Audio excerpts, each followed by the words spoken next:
Hast thou, according to the oath and band, brought hither Henry Hereford, thy bold child, here to make good the boisterous late appeal against the Duke of Norfolk, Thomas Mowbray? I have, my liege. Tell me, hast thou sounded her, if she is to appeal the Duke in ancient malice so worthily, as a good subject should on some known ground of treachery in him? As near as I could sift her on that argument, on some apparent danger seen in her aimed at your highness, no inveterate malice. Then call them to our presence. Face to face and frowning brow to brow, ourselves will hear the accuser and the accused freely speak.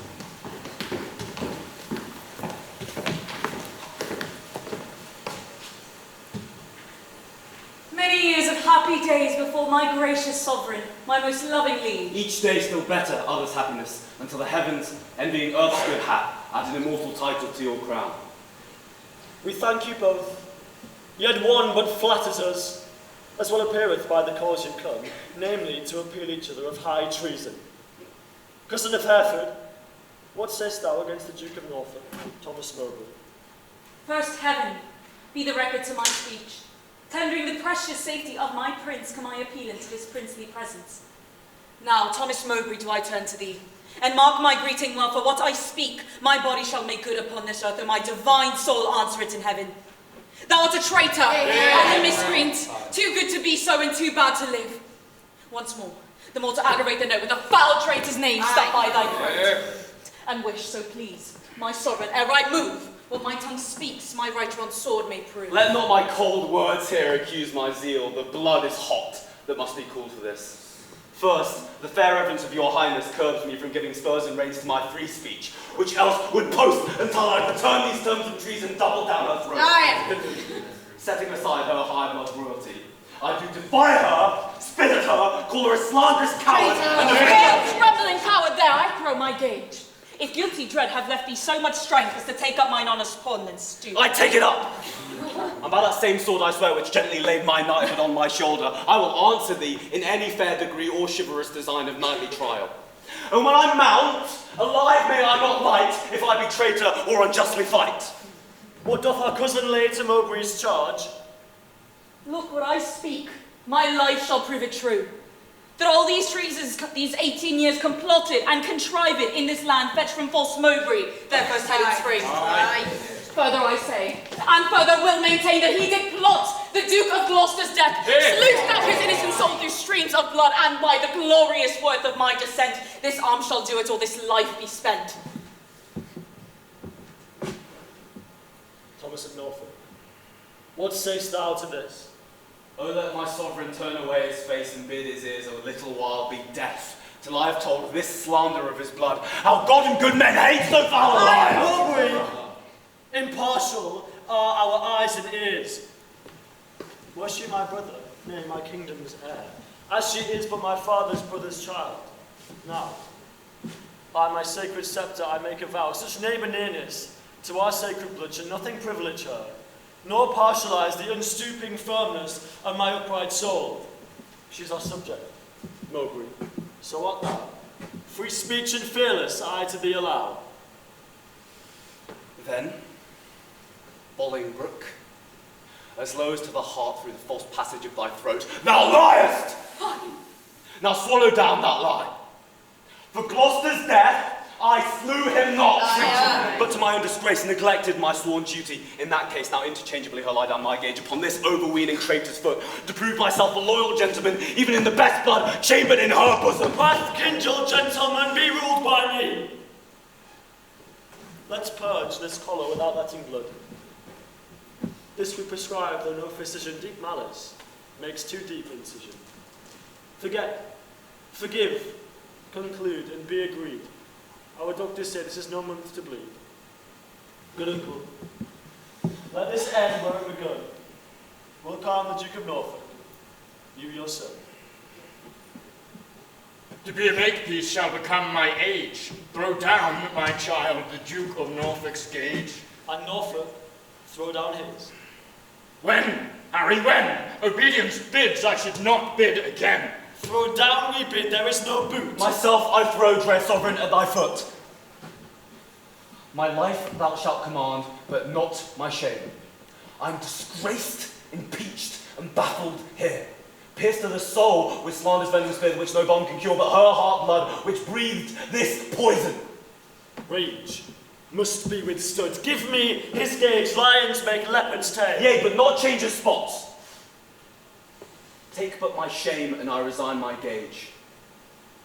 My dear, dear lord, the purest treasure mortal times afford is spotless reputation. Mine honour is my life, both grow in one. Take honour from me, and my life is done. Cousin, throw up your gage. Do you begin? Oh God, defend my soul from such deep sin. Shall I seem crestfallen in my father's sight, or with pale beggar fear impeach my height before this outdead dastard? Ere my tongue shall wound my honour with such feeble wrong, or sound so base a pile, my teeth shall tear the slavish motive of recanting fear, and spit it, bleeding in his high disgrace, while shame doth harbour, even in Mowbray's face. We were not born to sue, but to command, which since we cannot do, to make you friends. Be ready, as your lives shall answer it, at Coventry upon St. Lambert's Day. There shall your swords and lances arbitrate the swelling difference of your settled hate. Since we cannot atone you, we shall see justice design the victor's chivalry. Marshal, command these officers at arms. Be ready to direct these home alarms.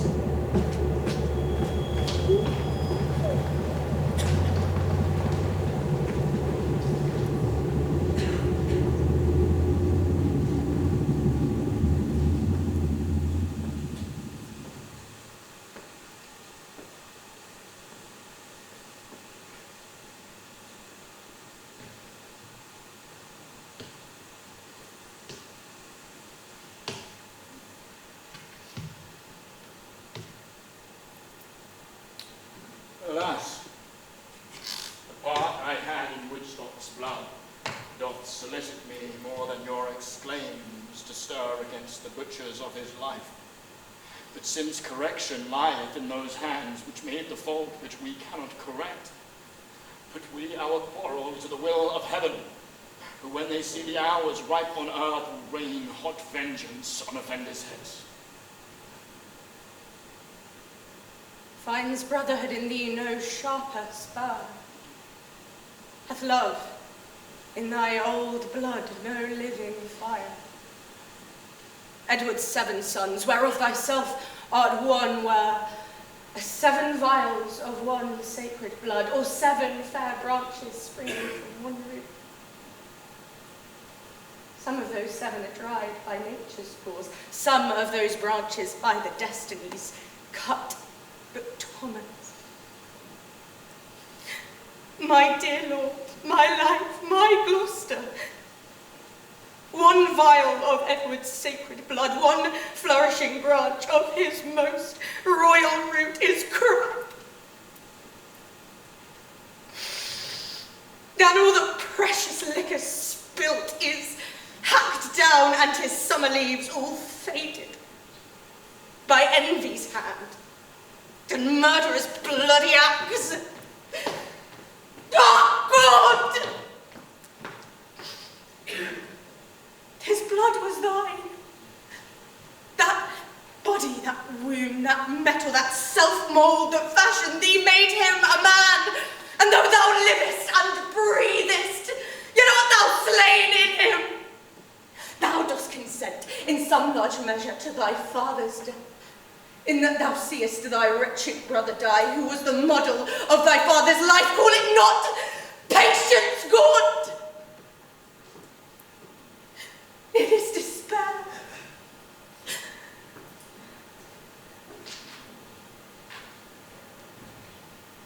In suffering thus thy brother to be slaughtered, thou showest the naked pathway to thy life, teaching stern murder to butcher thee.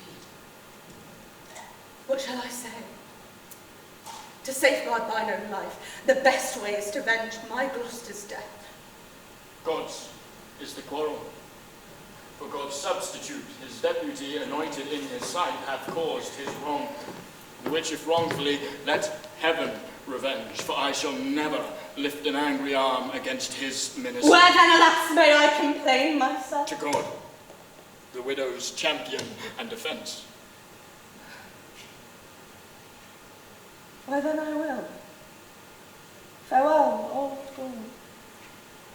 Thy sometime brother's wife with her companion grief must end her life. Sister, farewell. I must to Coventry. As much good stay with thee as go with me.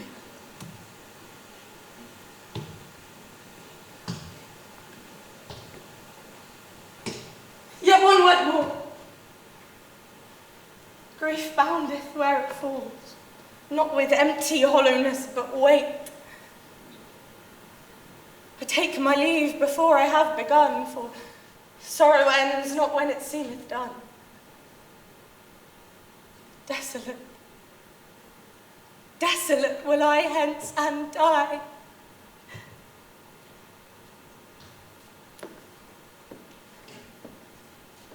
The last leave of thee takes my weeping by.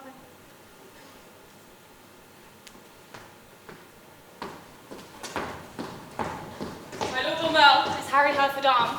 Yea, at all points, and longs to enter in. The Duke of Norfolk, sprightfully and bold, stays but the summons of the appellant's trumpet. Why then the champions are prepared, and stay for nothing but his majesty's approach.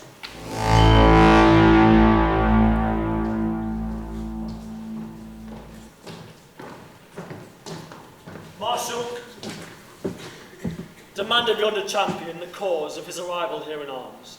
Ask him his name, and orderly proceed to swear him in the justice of his cause. In God's name and the King's, say who thou art, and why thou comest thus nightly clad in arms. My name is Thomas Mowbray, Duke of Norfolk, who hither come engaged by my oath, both to defend my truth and loyalty to God, my King, and my succeeding issue against the Duke of Hereford, to prove her, in defending of myself, a traitor to God, King, and me. What is thy name, and wherefore comest thou hither, before King Richard in his royal lists? Harry of Hereford, Lancaster, and Derby am I, who ready here do stand in arms to prove by God's grace and my body's valour enlists on Thomas Mowbray, Duke of Norfolk, that he is a traitor, and dangerous to God of heaven, King Richard, and to me. On pain of death, no person be so bold or daring hardy as to touch the lists, except the Marshal and such officers appointed to direct these fair designs. Lord Marshal, let me kiss my sovereign's hand and bow my knee before his majesty. The appellant, in all duty, greets your highness and craves to kiss your hand and take her leave. We will descend and fold her in our arms.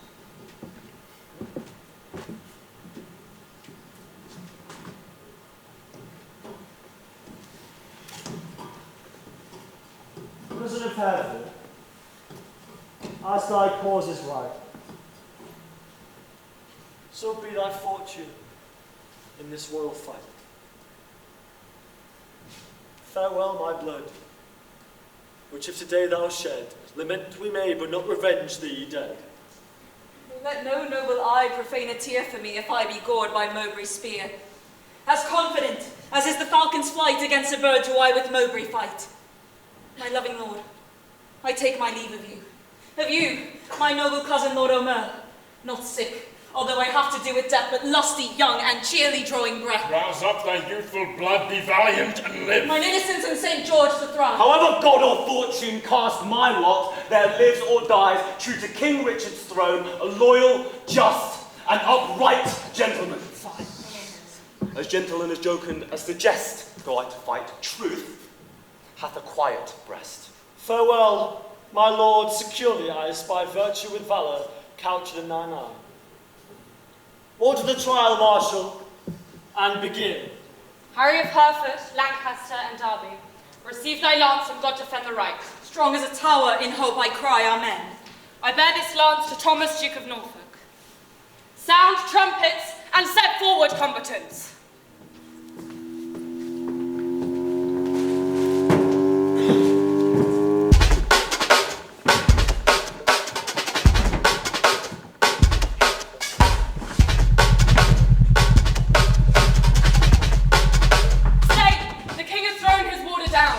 Let them lay by their helmets and their spears, and both return back to their chairs again.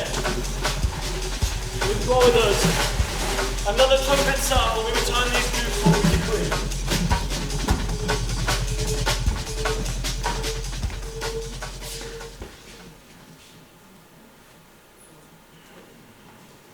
Draw near and list what with the council we have done.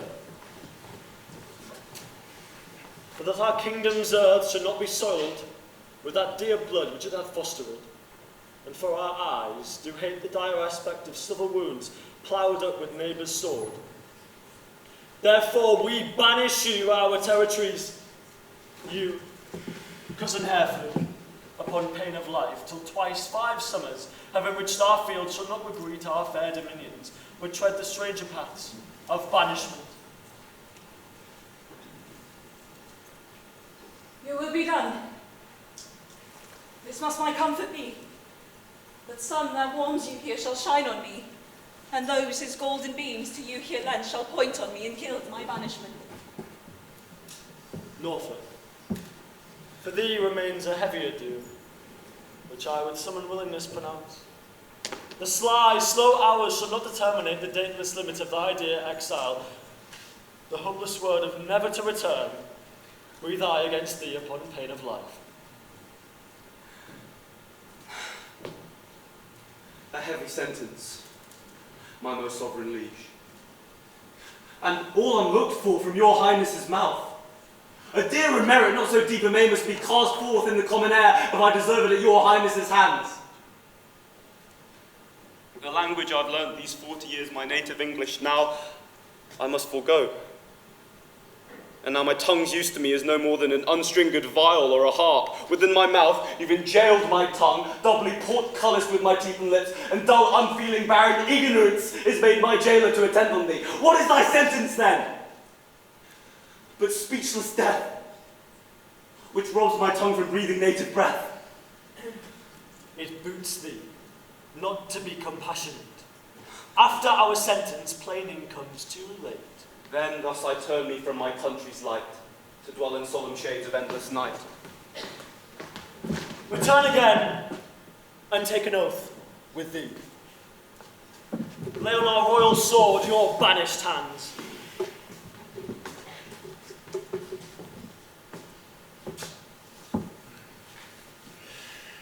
You never shall, so help you truth and God, embrace each other's love in banishment, nor never look upon each other's face, nor never write, regret, nor reconcile this lowering tempest of your homebred hate, nor never by advised purpose meet to plot, contrive, or complot any ill against us, our state, our subjects, or our land.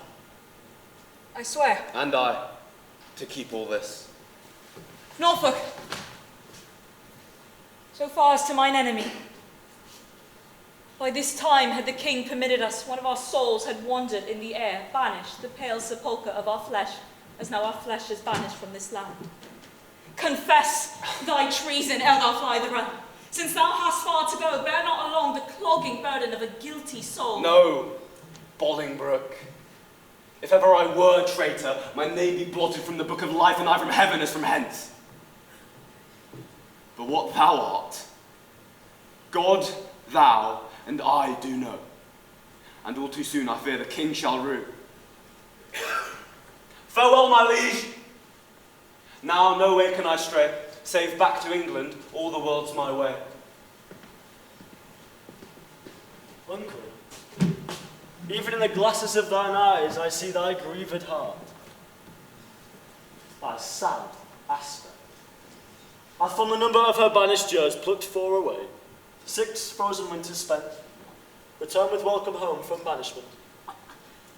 How long a time lies in one little word, for lagging winters and for wanton springs end. In a word, such is the breath of kings. I thank my liege, that in regards of me he shortens 4 years of my king's exile. But little vantage shall I reap thereby, for ere the 6 years she hath to spend can change their moons and bring their times about. My oil-dried lamp and time-wasted light shall be extinct. With age and endless night, inch of taper burnt and done, and blindfold death not let me see my son. Why, uncle, thou hast many years to live. But not a minute, king, thou canst give. Shorten my days thou canst with sullen sorrow, and pluck nights from me, but not lend a morrow. Thy child is banished. upon good advice, whereto thy tongue a party verdict gave. Why at our justice seem'st thou then to lower? Cousin, farewell, and uncle bid her so. 6 years we banish her, and she shall go. Cousin, farewell. What presents may not know. From where you do remain, let papers show. My lord, no leave take I, for I will ride as far as land will let me by your side. Oh, to what purpose dost thou hoard thy words that thou returnest no greeting to thy friend? I have too few to take my leave of you. Well, thy grief is but thy absence for a time. Joy absent grief is present for that time. What is 6 winters? They are quickly gone. To men in joy, the grief makes 1 hour 10. Call it a travel, that thou takest for pleasure. My heart will sigh when I miscall it so, which finds it in enforced pilgrimage. The sullen passage of thy weary steps, esteem as foil, wherein thou art to set the precious jewel of our home return. Nay, rather every tedious stride I make will but remember me with a deal of world I wander from the jewels that I love. Teach thy necessity to reason thus. There is no virtue like necessity. Think not the king did banish thee, but thou the king. Go, say, I sent thee forth to purchase honour, and not did the king exile thee, or suppose devouring pestilence hangs in our air, and thou art flying to a fresher clime. Suppose the singing birds, musicians, the grass whereon thou steppest, present strew, the flowers, fair ladies, and thy footsteps no more than a delightful measure, or a dance. For gnarling sorrow hath less power to bite the man that mocks at it and sets it He'll light. get hold of fire in his hands by thinking on the frosty caucasus, or cloy the hungry edge of appetite by bare imagination of a feast, or wallow naked in December snow by thinking on fantastic summer's heat. Oh no, the apprehension of the good gives but greater feeling to the work. Come, I tried. I'll bring thee on thy way. Had I youth and cause, I would not stay.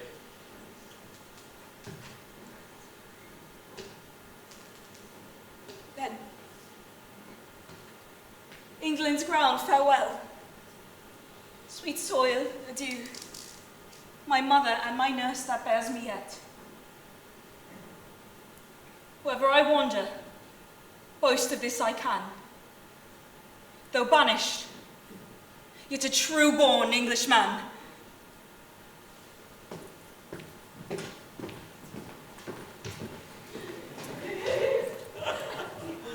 Oh, we did observe. Cousin Aumerle, how far brought you High Hereford on her way? I brought High Hereford, if you call her so, but to the next highway, and there I left her. And say, what store of parting tears was shed? Faith, none of me. Except the northeast wind, which then blew bitterly against our faces, awakes the sleeping room, and so by chance did grace our hollow parting with a tear.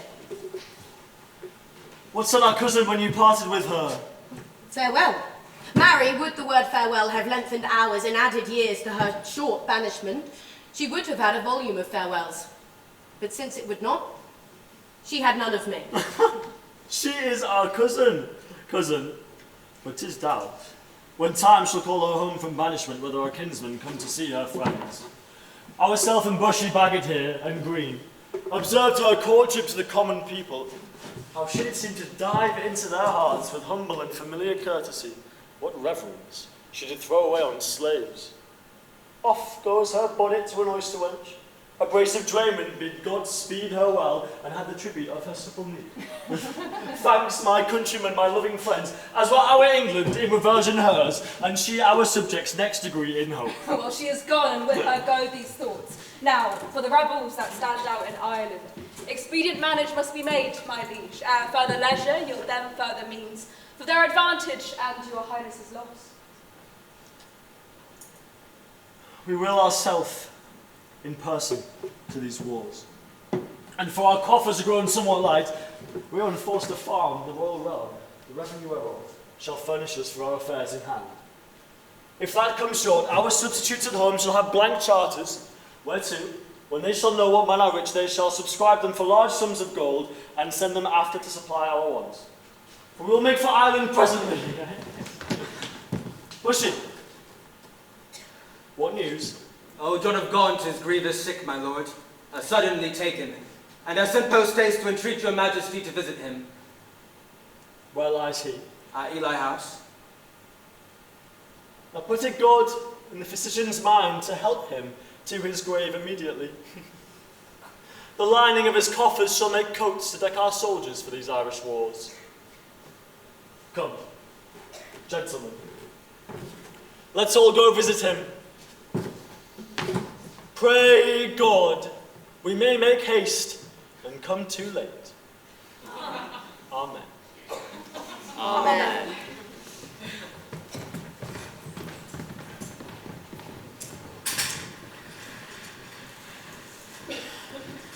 Will the king come, that I may breathe my last in wholesome counsel to his unsteady youth? Vex not thyself, nor strive not with thy breath, for all in vain comes counsel to his ear. Oh, but they say the tongues of dying men enforce attention like deep harmony.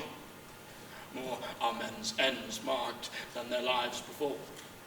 The setting sun, and music at the close does the last taste of sweets as last, writ in remembrance more than things long past.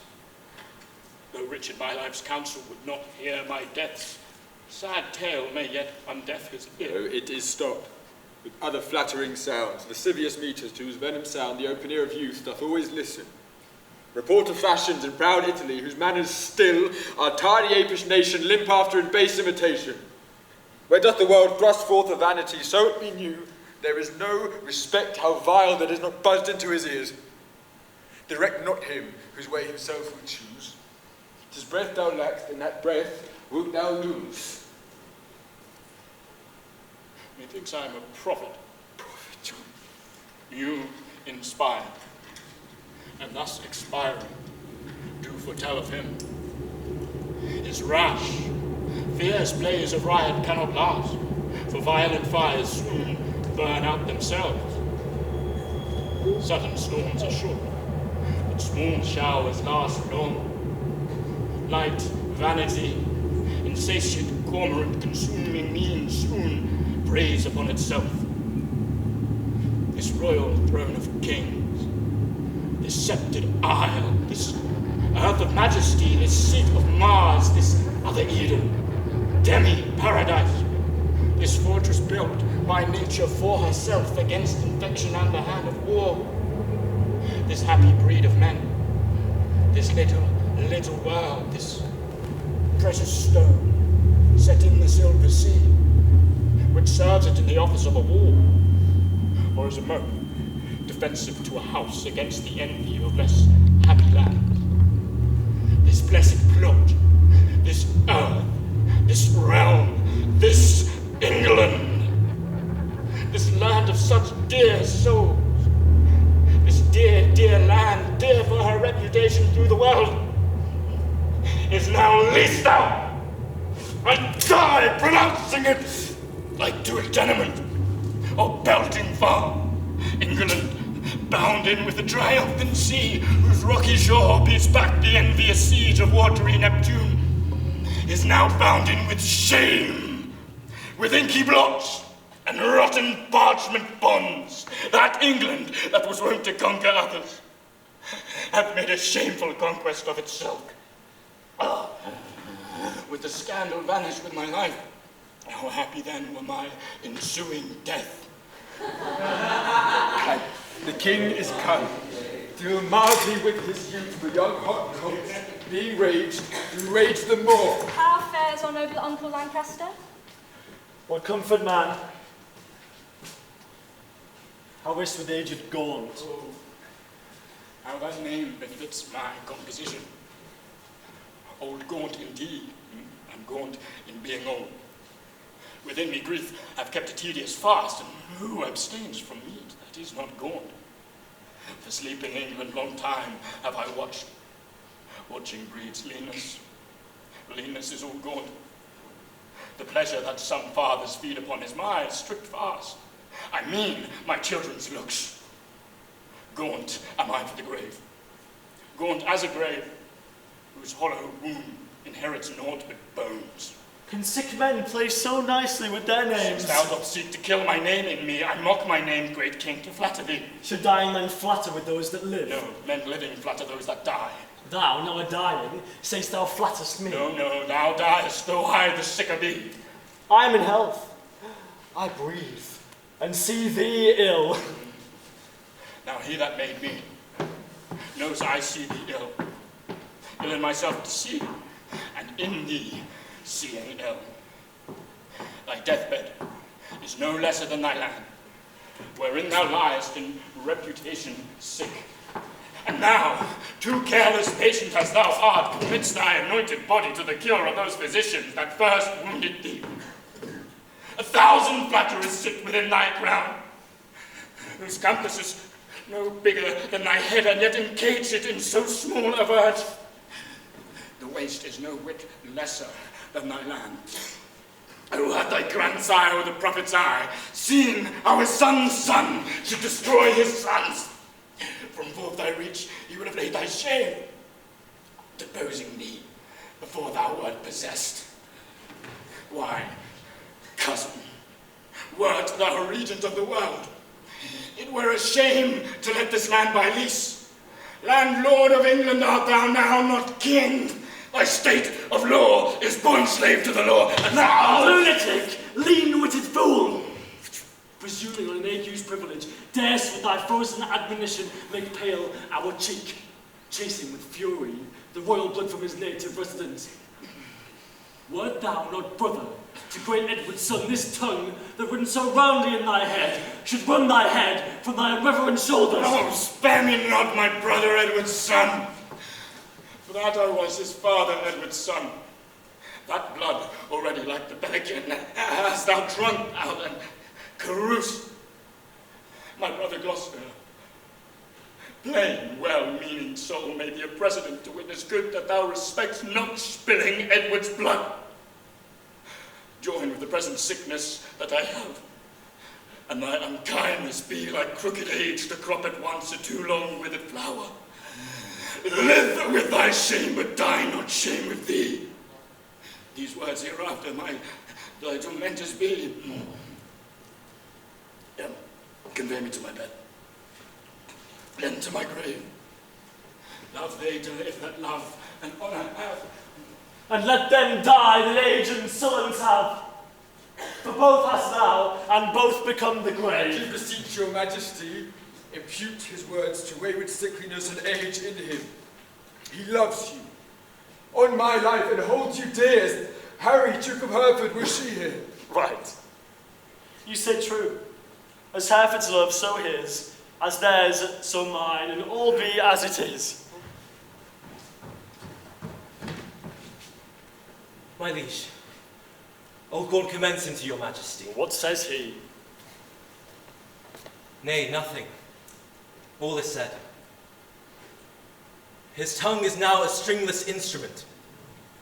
Words, life, and all old Lancaster hath spent. York the next that must be bankrupt so. Though death be poor, it ends a mortal woe. The ripest fruit first falls, and so doth he. His time is spent, and our pilgrimage must be. So much for that. Now, for our Irish wars, we must supplant these rough, rug-headed kerns. And for these great affairs, to require some charge towards our assistance, we do seize to us the plate, coins, revenue, and movables whereof our uncle Gaunt did stand possessed. How long shall I be patient? How long shall tender duty make me suffer wrong? Not Gloucester's death, nor Hereford's banishment, nor Gaunt's rebukes, nor England's private wrongs have ever made me sour my patient cheek or bend one wrinkle on my sovereign's face. I am the last of noble Edward's sons, of whom thy father, Prince of Wales, was first.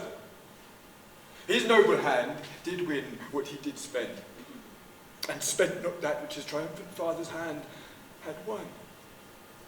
His hand was guilty of no kindred blood, bloody with the enemies of his kin.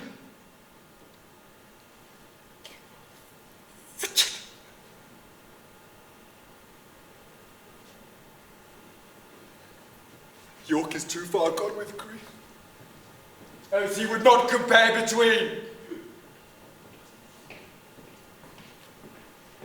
Uncle, what's the matter? Oh, my liege, pardon me if you please, if not, I please not to be pardoned, I'm content with all. Seek you to seize and gripe into your hands the royalties and rights of banished Hereford. Is not Gaunt dead? Doth not Hereford live? Was not Gaunt just, and is not Harry true? Doth not the one deserve to have an heir? Is not his heir a well-deserving child? Take Hereford's rights away, and take from time her charters and customary rights.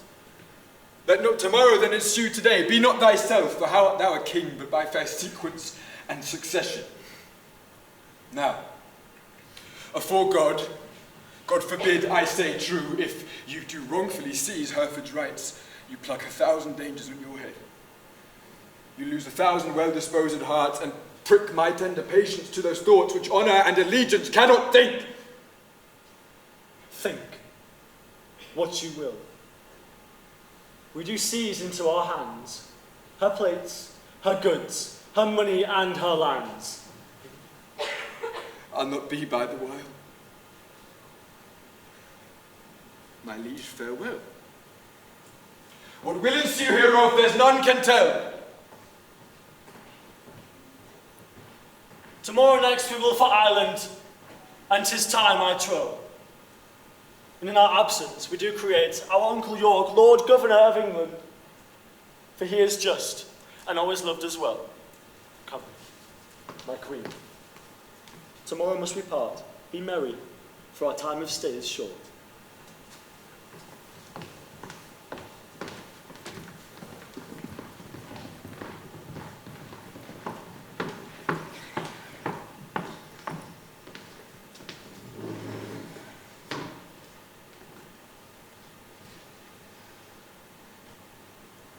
Well, lords, the Duke of Lancaster is dead. And living too, for now his child is Duke.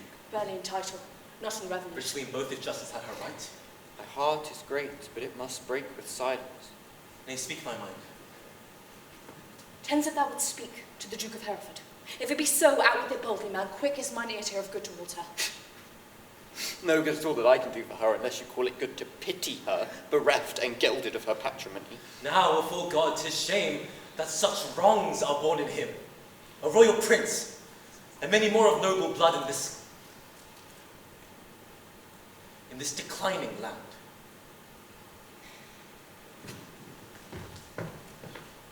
The king is not himself, but is basely led by flatterers, and what they will say merely hankies any of us all. That will the king severely prosecute against us, our lives, our children, and our heirs. The commons he hath pilled with grievous taxes and quite lost their hearts. The nobles he hath fined for ancient quarrels and quite lost their hearts. Daily, new exactions are devised, but what in God's name doth become of this? For war hath not wasted it, for war he hath not. More hath he spent in peace than they in wars. The king grown bankrupt like a broken man. Reproach and disillusion hangeth over him. He hath not money for these Irish wars, but by the robbing of the banished Duke. His noble kinsman, a most degenerate king!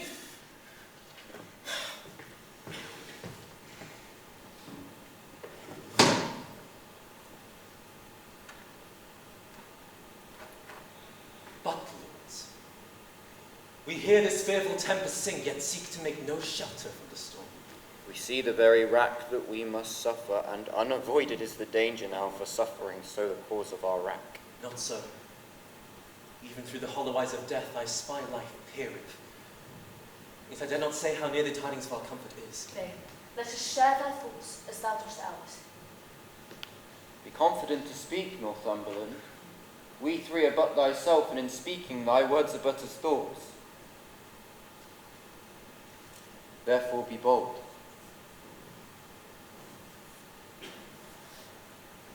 Then thus, I have received intelligence that Harry, Duke of Hereford, Reynold Lord Cobham, his brother Archbishop late of Canterbury, Sir Thomas Erpingham, and Francis Coint. All these well furnished by the Duke of Brittany with 8 tall ships, 3,000 men of war, are making hither with all due expedience and shortly mean to touch our northern shore. If then we shall shake off this slavish yoke, wipe off the dust that hides our scepter's guilt, imp out our drooping country's broken wing, redeem from broken horn the broken crown, and make high majesty look like itself. And away with me, in post to Ravensford. To horse, those counsel of the thing! Hold out my horse and I will first reader. Madam, for your majesty is too much sad. For you promised, when you parted with the king, to lay aside all life-harming heaviness and entertain a cheerful disposition. To please the king I did, but to please myself I cannot do it. Yet I know no cause why I should welcome such a guest as grief, save bidding farewell to so sweet a guest as my sweet Richard. Yet again, methinks that some unborn sorrow is ripe in fortune's womb and is coming towards me, in my inward soul with nothing trembles. Something it grieves more than with the parting of my lord the king. Well, each substance of grief hath 20 shadows, which shows like grief itself, but is not so. For sorrow's eyes, glazed with blinding tears, divides one thing, entire to many objects, or like perspectives, which rightly gazed upon show nothing but confusion, either awry distinguished form. Oh then, thrice gracious queen, more than your lord's departure weep not. More is not seen, or if it be, 'tis with false sorrow's eyes, which for things true weeps things imaginary. It may be so, but yet my inward soul persuades me 'tis otherwise. However it be, I cannot but be sad. What it is I cannot name. 'Tis nameless woe I wot. God save your majesty. And well met, gentlemen. I hope the king is not yet shipped for Ireland. Why hopest thou so? 'Tis best hope he is, for his designs crave haste, his haste good hope. The banished Bolingbroke repeals herself, and with uplifted arms is safe arrived at Ravenspur. God in heaven. Oh, madam, 'tis too true. And that is worth the Lord Northumberland, the Lords of Ross, Beaumont, and Willoughby, with all their powerful friends, are fled to her. So, Green, thou art the midwife to my woe, and Bolingbroke my sorrow dismisere. And now hath my soul brought forth her prodigy, and I, a gasping new-delivered mother, have woe to woe, sorrow to sorrow joined. Well, despair not. Who shall hinder me? I will despair, and be at enmity with cozening hope. She is a flatterer, a parasite, a keeper back of death, who with nothing else will dissolve the bands of life which false hope lingers in extremity. Here comes the Duke of York. Uncle, for God's sake, speak comfortable words. Should I do so, I should belie my thoughts. Comfort is in heaven, and we are on the earth, where nothing lives but crosses, cares, and grief. Your husband, he's gone, to stay far off, whilst others do come to make him lose at home. Here am I left to underprop his land, who weak with age cannot support myself. Gentlemen, will you go and muster men? If I know how or which way to order these affairs thus disorderly thrust into my hands, never believe me. Both are my kinsmen. The one is my sovereign, the other again is my kinsman, whom the king hath wronged. Well, somewhat we must do. Come, cousin, I'll dispose of you. All is uneven, and everything is left at 6 and 7.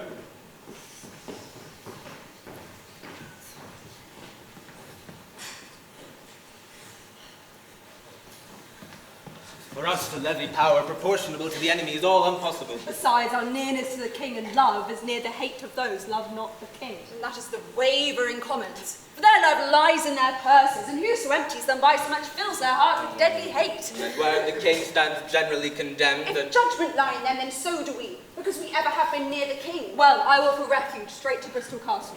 thither will I with you. For little office will the hateful commons perform for us, except like curse, to tear us all to pieces. Will you go along with us? No, I will to Ireland, to his majesty. Farewell. If heart's presages be not in vain, we three here part, then ne'er shall meet again. Farewell at once, for all, and ever. Well, we may meet again. I fear me, never.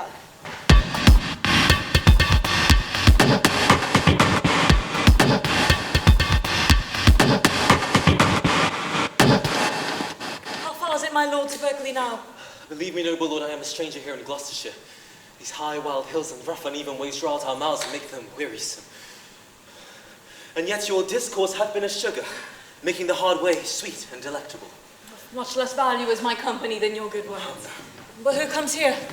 Ah, here come the lords of Ross and Willoughby, bloody with spurring, fiery red with haste. Welcome, lords. I wot your love pursues a banished traitor. All my treasury is yet but unfelt thanks, which more enriched shall be your love and labour's recompense. For your presence makes us rich, most noble lord. Fast amounts our labour to attain it. Evermore thanks, the exchequer of the poor, which till my infant fortune comes to years, stands for my bounty. How far is it to Berkeley?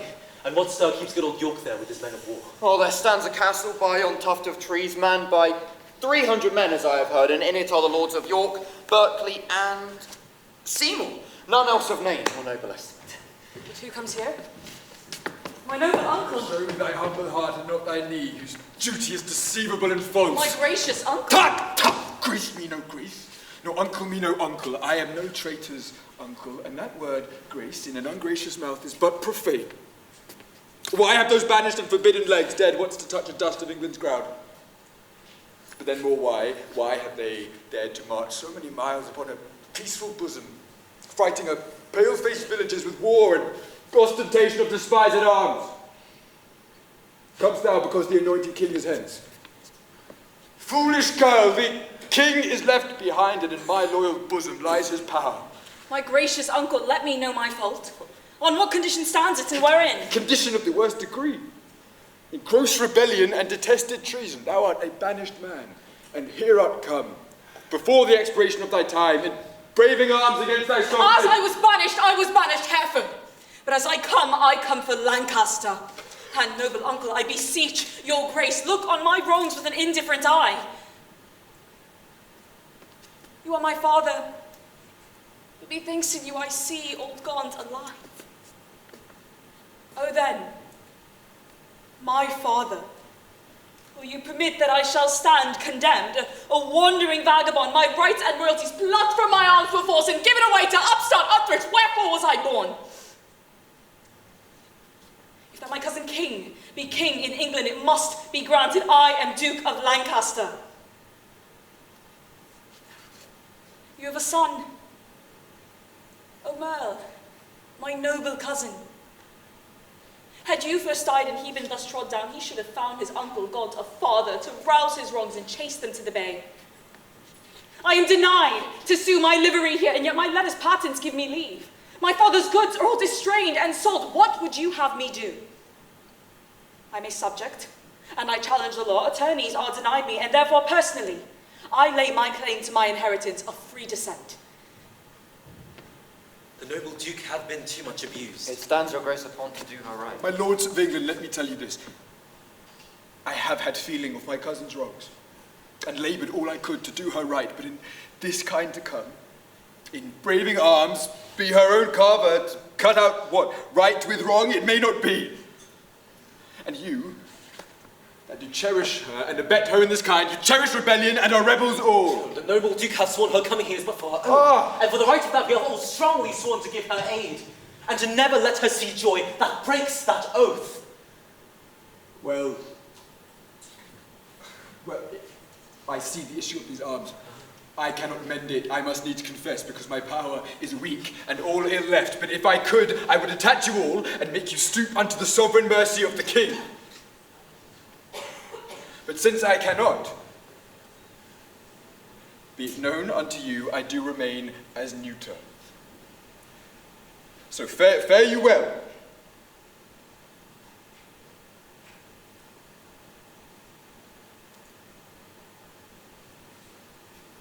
Unless you please to enter into the castle and there repose you for this night. An offer, uncle, that we will accept. But we must win your grace to go with us to Bristol Castle, which they say is held like Bushy, Bagot, and accomplices, the caterpillars of the Commonwealth, which I have sworn to weed and pluck away. Maybe I will go with you, but yet I'll pause, for I am loath to break our country's laws.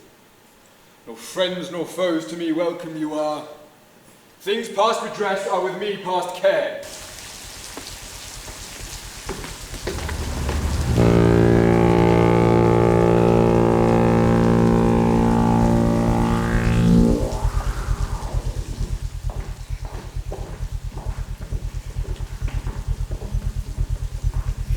My lord of Salisbury, we have stayed 10 days and hardly kept our countrymen together. And yet we hear no tidings from the king. Therefore we will disperse ourselves. Farewell. But stay yet another day. Thou trusty Welshman, the king reposeth all his confidence in thee. 'Tis thought the king is dead. We will not stay. The bay trees in our country are all withered, and meteors fright the fixed stars of heaven. The pale-faced moon looks bloody on the earth, and lean-looked prophets whisper fearful change. Rich men look sad, and ruffians dance and leap, the one in fear to lose what they enjoy, the other to enjoy by rage and war. These signs forerun the death or fall of kings. Farewell, our countrymen are gone and fled.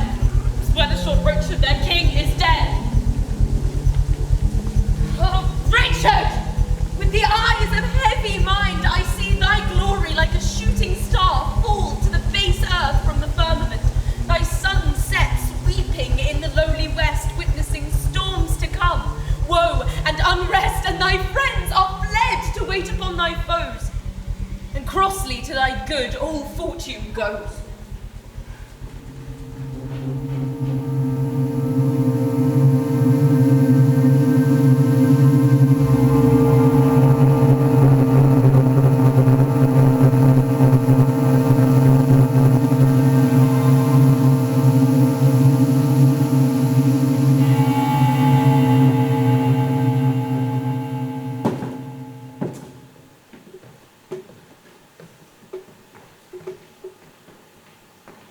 Bring forth these men.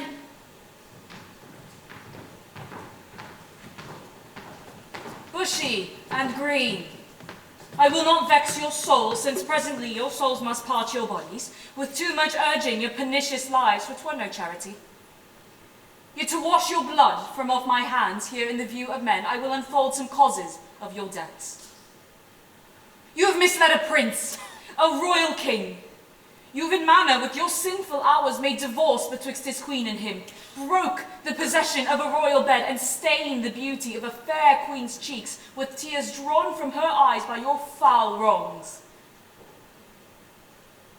Myself, a prince by fortune of my birth, near to the king in blood and near in love, till you did make him misinterpret me, have stooped my neck under your injuries, eating the bitter bread of banishment, whilst you had fed upon my signories, disparked my parks and felled my forest woods, from my own window torn my household coat, raised out my impress, leaving me no sign, save men's opinions and my living blood, to show the world I am a gentleman.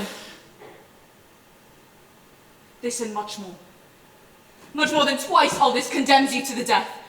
See them delivered over to execution in the hand of death. Well, more welcome is death to me than Bolingbroke to England. Lords, farewell. My comfort is that heaven shall take our souls and plague injustice with the pains of hell. My lords, see them dispatched.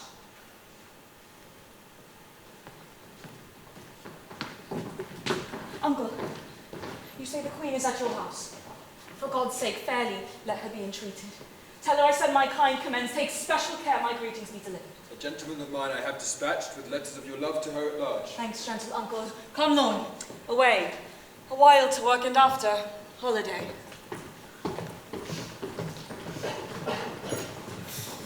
Our brook shall grace the air after his late tossing on the breaking seas.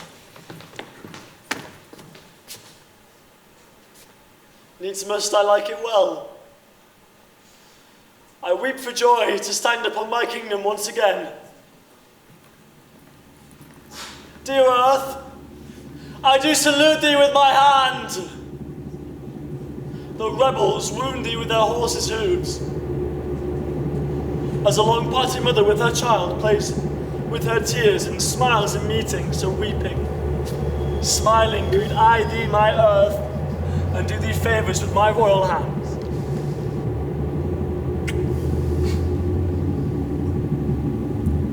Feed not, Thy sovereigns fill my gentle earth, nor with thy sweets comfort is ravenous scent, but let thy spiders that suck up thy venom and heavy-gated toads lie in their way, doing annoyance to the treacherous feet, which with usurping steps do trample thee. Yield stinging nettles, timid enemies, and when they from my bosom pluck a flower, guard it, I pray thee, with a lurking adder, whose double tongue may with a mortal touch throw death upon my sovereign's enemies.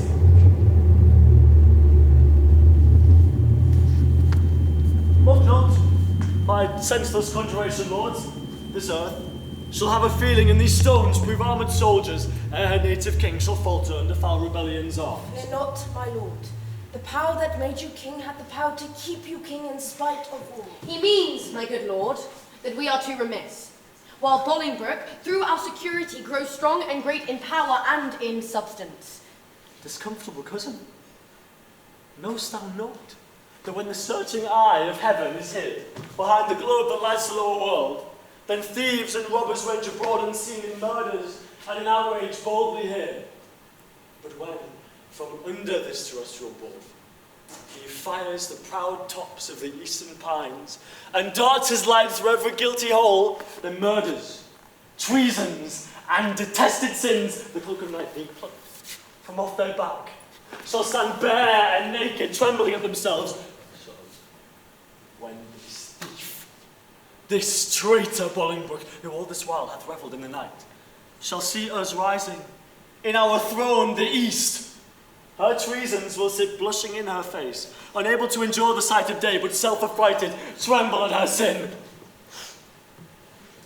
Not all the water in the rough, rude sea can wash the balm off from an anointed king. The breath of worldly men cannot depose the deputy elected by the Lord. For every man that Bolingbroke hath pressed to lift shrewd steel against our crown, God, for his riches, hath in heavenly pay a glorious angel. And if angels fight, weak men must fall, for heaven still guards the right. Welcome, my lord. How far off lies your power? Nor near nor further off, my gracious lord, than this weak arm. Discomfort guides my tongue and bids me speak of nothing but despair. Call back yesterday. Bid time return, and thou shalt have 12,000 fighting men. Today, unhappy day too late, overthrows thy joys, friends, fortune, and thy state. For all the Welshmen, hearing thou wert dead, are gone to Bolingbroke, dispersed and fled. Comfort, my liege. Why lookest thou so pale? Did not the blood of 20,000 men triumph in my face, and they are fled? But till so much blood that they come again, have I not reason to look pale and dead? All souls will be saved, fly from my side, for time hath set a blot upon my pride. Comfort, my liege. Remember who you are. I have forgot myself, am I not king? Awake, thou coward majesty, thou sleepst. Is not the king's name 20,000 names? Arm! Arm, my name! A puny subject strikes at thy great glory. Look not to the ground, you favourites of a king. Are we not high? High be our thoughts. I know our uncle York hath power enough to serve our turn. But who comes here? More health and happiness betide my liege than can my care-tuned tongue deliver. Mine ear is open and my heart prepared. The worst is worldly loss thou canst unfold. Say, is my kingdom lost? Why, 'twas my care, but what loss is it to be rid of care? Strives Bolingbroke to be as great as we. Greater she shall not be. If she serve God, we'll serve him too, and be her fellow so. Revolt our subjects. That we cannot mend. They break their oath to God as well as us, cry woe, destruction. Ruin and decay, the worst is death. And death will have his day. Glad am I that your highness is so armed to bear the tidings of calamity. Like an unseasonable stormy day which makes the silver rivers drown their shores as if the world will dissolve to tears, so high above her limits swells the rage of Bolingbroke, covering your fearful lands in hard, bright steel and hearts harder than steel.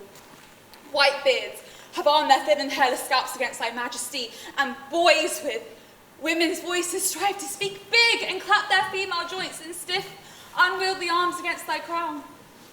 Both young and old rebel, and all grows worse than I have power to tell. Too well, thou tell'st a tale so ill. Where is the Earl of Wiltshire? Where is Bagot? What has become of Bushy? Where is Green? That they have let the dangerous enemy measure our confines with such peaceful steps. If we prevail, their heads shall pay for it. I warrant they have made peace with Bolingbroke. Peace they have made with her indeed, my lord. Oh, villains! Vipers, damned without redemption. Dogs, easily won to fawn on any man. Snakes, in my heart, blood warm, that sting my heart. 3 Judases, each one thrice worse than Judas. Terrible hell, make war upon their spotted souls for this. Love, I see, changing his property turns to sourest and most deadly hate. Again uncast their souls, their peace is made with heads and not hands. Those whom you curse have felt the worst of death's destroying wound and lie full low, graved in the hollow ground. Is Bushy, Green, and Earl of Wiltshire dead? Aye. All of them at Bristol lost their head. Where is the Duke, my father, with his power? No matter where. Of comfort no man speak. Well, let's talk of graves, of worms and epitaphs. Make dust our paper, and with rainy eyes write sorrow on the bosom of the earth. Let's choose executors and talk of wills, and yet not so, for what can we bequeath, save our deposed bodies to the ground? Our lands, our lives, and all our Bolingbroks, and nothing can we call our own but death. And that small model of the barren earth which serves as paste and cover to our bones. For God's sake, let us sit upon the ground and tell sad stories of the death of kings.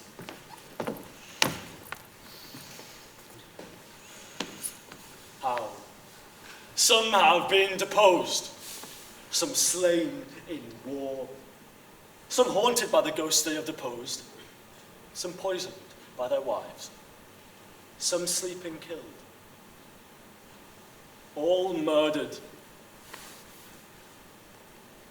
For within the hollow crown that rounds the mortal temples of a king keeps death his court, and there the antic sits, scoffing his state and grinning at his pomp, allowing him a breath, a little seen to monarchize be, feared and kill with looks, infusing him with self and vain conceit, as if this flesh which wars about our life were brass impregnable, and humoured thus comes to the last, and with a little pin bores through his castle wall, and farewell, king.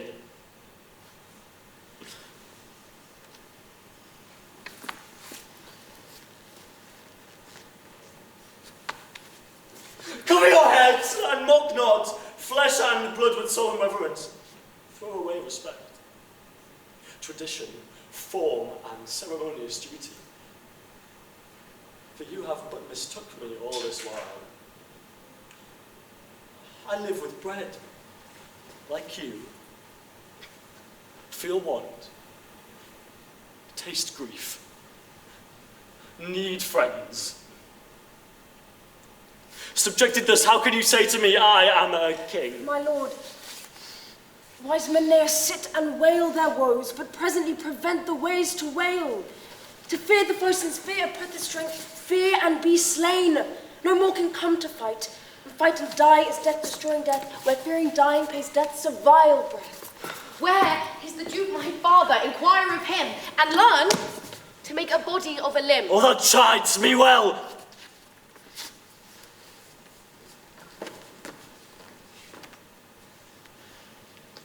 Proud Bolingbroke, I come to change blows with thee for our day of doom. This ague fit of fear is overblown. So easy is it a task to win our own. Say, Scroop, how far lies off our uncle with his power?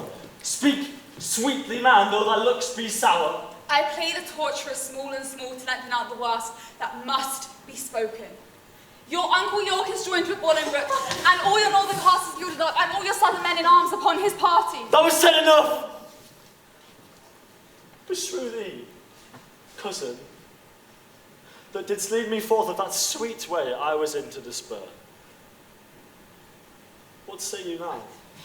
What comfort have we now? No, I'll go to Flint Castle there I'll pine away, and King Woe's slave shall kingly woe obey. Discharge my power, and let them hear the land that had some hope to grow, for I have none. Let no man speak to alter this, for counsel is but vain. My liege, one He does me double wrong, that wounds me with the flatteries of his tongue. Discharge my followers, and let them hence from richest night of Bolingbroke's fair day.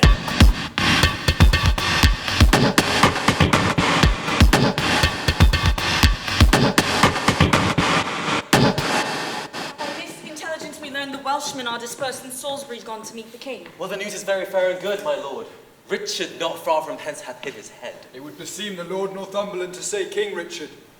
Alack the heavy day when such a sacred king should hide his head. Your grace mistakes. Only to be brief left I his title out. The time hath been. Should you have been so brief with him, he would have been so brief to shorten you for taking so the head, the whole head's length. Mistake not, uncle, further than you should. Take not, good cousin, further than you should. The heavens are over our heads. I know it, uncle, and oppose not myself against their will. Welcome. Ross, what, will not this castle yield? Oh, the castle is royally manned, my lord, against thy entrance. Royally? Why, it contains no king. Well, yes, my lord, it doth contain a king. King Richard lies within the limits of yon Lyman stone, and with him are the lords Aumerle, Lord Salisbury, Sir Stephen Scrope, besides a clergyman of holy reverence, who I cannot love. Oh, but like as is the Bishop of Cara. Noble lord, go to the rude ribs of that ancient castle. Through brazen trumpets send the breath of parley into his ruined ears, and thus deliver. Henry Bolingbroke, on both her knees doth kiss King Richard's hand, and sends allegiance and true faith of heart to his most royal person. Hither come even at his feet to lay my arms in power, provided that my banishment repealed and lands restored again be freely granted. If not, I'll use the advantage of my power and lay the summer's dust with showers of blood rain from the wounds of slaughtered Englishmen, the which, how far off the mind of Bolingbroke it is such crimson tempest should bedrench the fresh green lap of fair King Richard's land, my stooping duty tenderly shall show. Go, deliver as much while here we march upon the grassy carpet of this plain. Methinks King Richard and me should meet with no less terror than the elements of fire and water when their thundering shock at meeting tears the cloudy cheeks of heaven.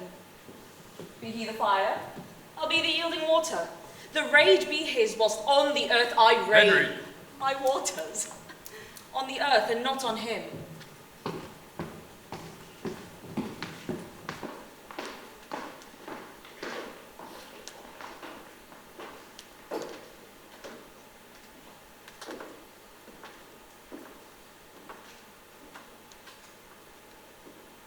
We are amazed, and this long have we stood to watch the fearful bending of thy knee, because we thought ourselves thy lawful king. And if we be, how dare thy joints forget to pay their awful duty to our presence? If we be not, show us the hand of God that hath dismissed us from our stewardship.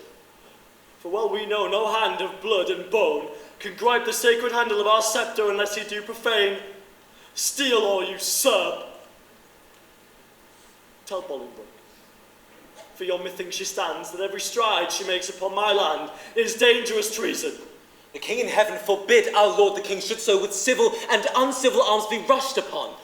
Thy thrice noble cousin Harry Bolingbroke doth humbly kiss thy hand, and by the honourable tomb she swears that stands upon your royal grandsire's bones, her coming hither hath no further scope than for her lineal royalties, and to beg enfranchisement immediate on her knees, which in thy royal party granted once, her glittering arms she will commend to rust, her barbed steeds to stables, and her heart in faithful service to your majesty.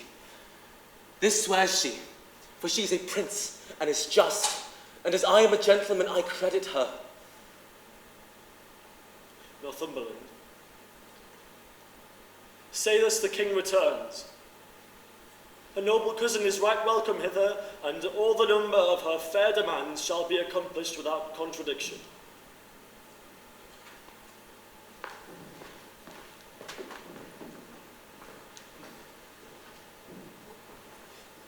We do debase ourselves, cousin, do we not? To look so poorly and to speak so fair. Should I call back Northumberland and send defiance to the traitor and so die? No, my good lord. No. Let's fight with gentle words till time lends friends, and friends their gentle swords. Oh God, that this tongue of mine that laid the sentence of dread banishment on yon proud man should take it off again with words of sooth.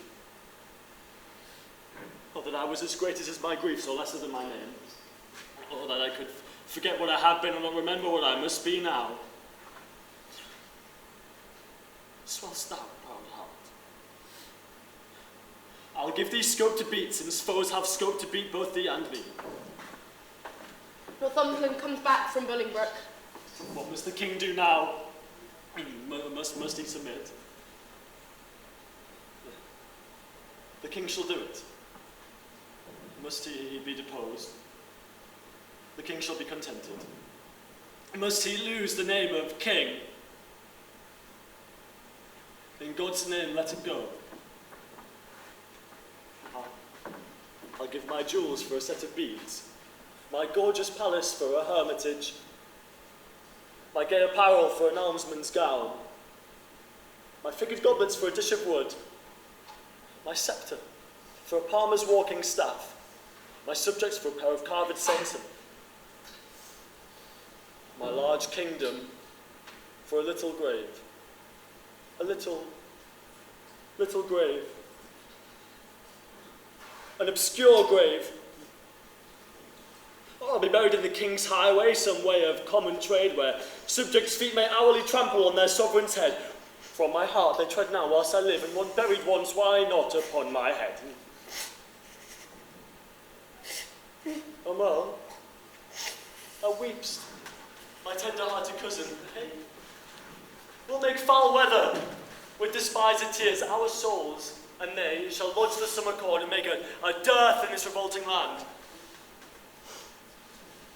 Or shall we play the wantons with our woes, to make a pretty match with shedding tears, as thus to drop them still upon one place, till they have fretted as a pair of graves within the earth, and therein laid, there lies two kinsmen dig their graves with weeping eyes. Should not this ill do well? Well, I see, I talk but idly, and you laugh at me.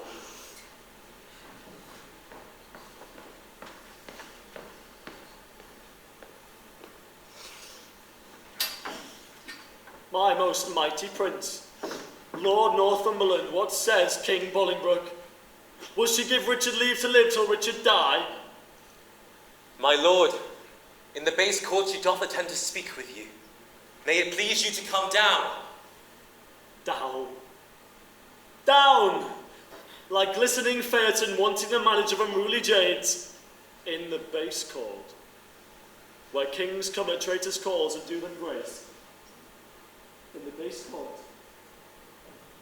Come down, down court, down king, for night owls shriek where mountain larks should sing.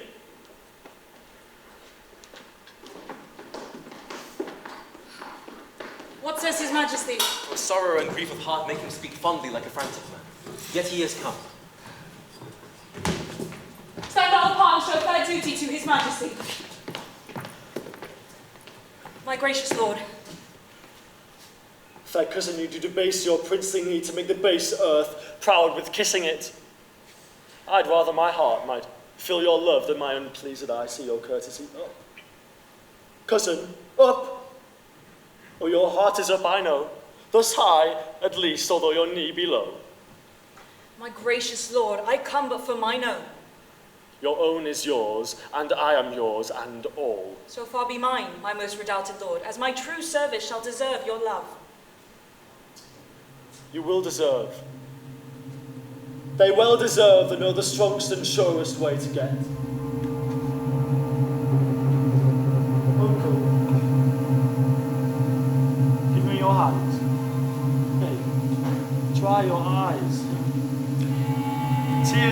their love but want their remedies. Cousin, I'm too young to be your father, but you are old enough to be my heir. What I have I'll give and willing to, for do we must what force will have us do. Set on towards London, cousin, is it so? Yea, my good lord. Then I must not say no.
sport should we devise here in this garden to drive away the heavy thoughts of care?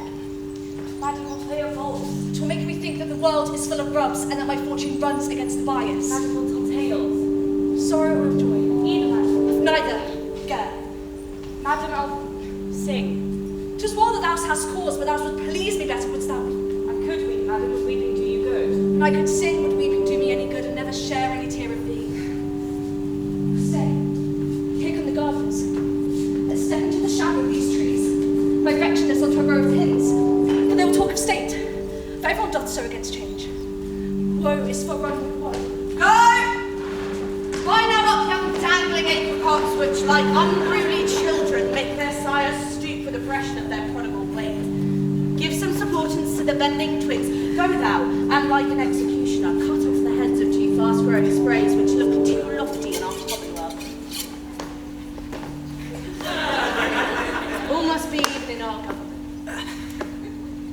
You thus employed, I will go root away the noisome weeds which without profit suck the soil's fertility from wholesome flowers. Why should we, in the compass of a pale, keep law and form and due proportion showing us in a model our firm estate, when our seawall and garden the whole land is full of weeds?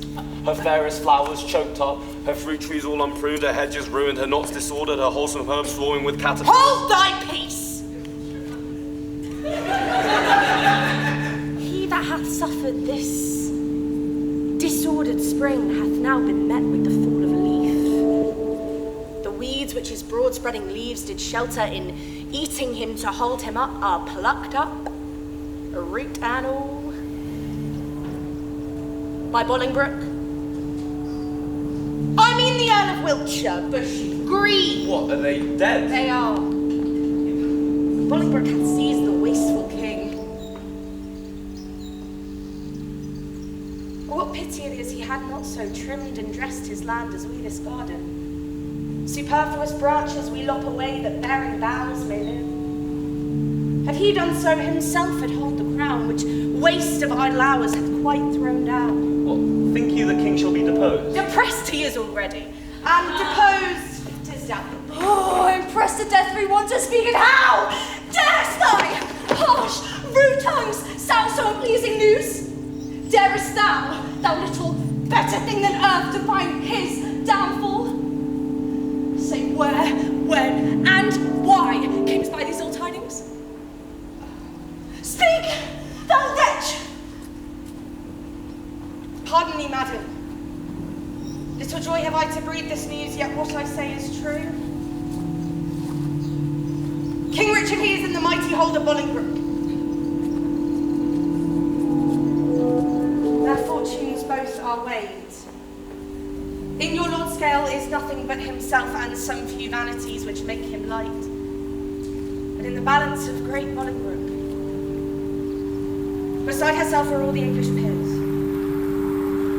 Post you to London, and you will find it so. I speak no more than everyone doth know. Nimble mischaps that are so light of foot. Doth not thy embassage belong to me? And I am the last to know of it? Come, lady, go, to meet in London London's king in York. What? Was I born for this? That my sad luck should grace the triumph of great Bolingbroke? Gardner, for telling me these news of woe, pray God the plants thou graftest may never grow. Oh!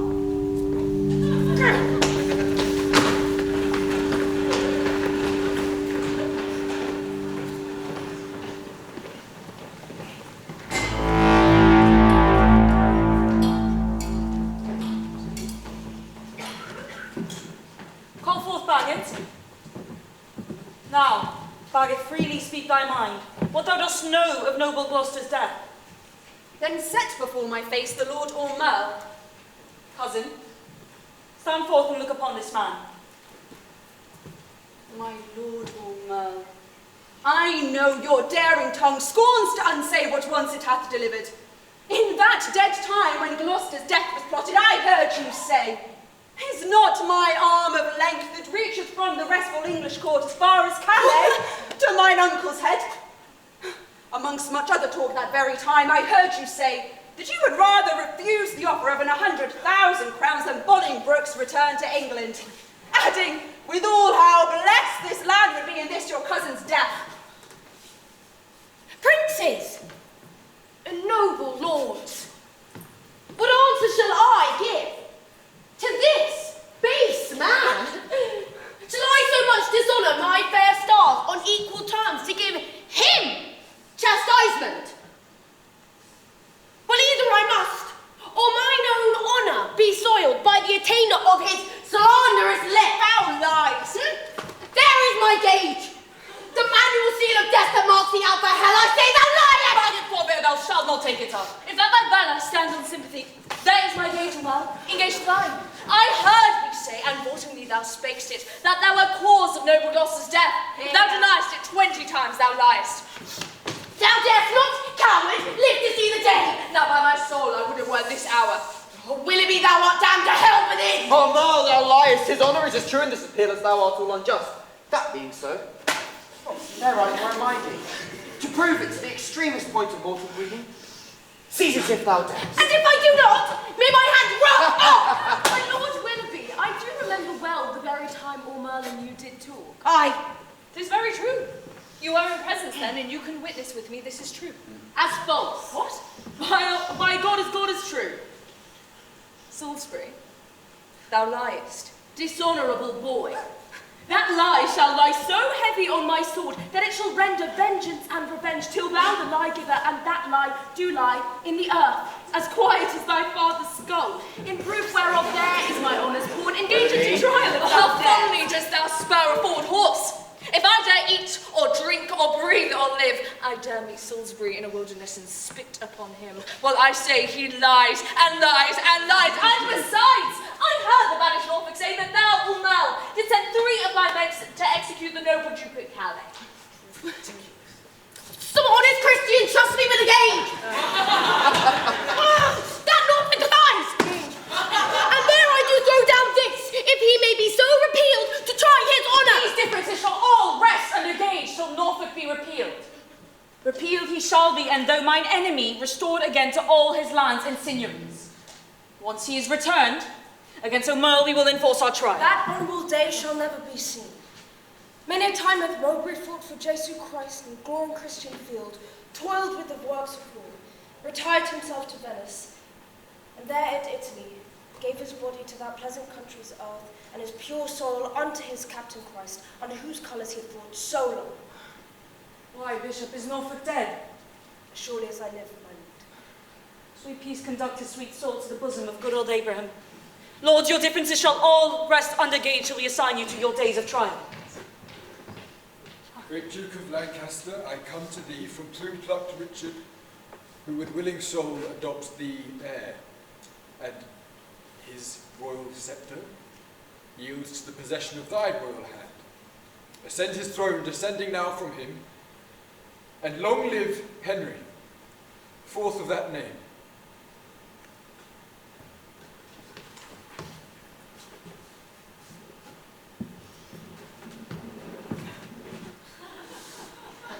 In God's name, I'll ascend the regal throne. Marry, God forbid! Worse in this royal presence, may I speak, yet best beseeming me to speak the truth. Would God, any in this noble presence were noble enough to be upright judge of noble Richard, then true noblesses would learn to prevent him so foul a wrong. What subject can give sentence on his king? And who sits here that is not Richard's subject? Thieves are not judged, but they are so by to hear, and although apparent guilt be seen in them, shall the figure of God's majesty, his captain, steward, deputy, elect, anointed, crowned, planted so many years, be judged by subject and inferior breath, and he himself not present. Oh, forfend it, God, that in a Christian climate souls refined should show so heinous, black, obscene a deed.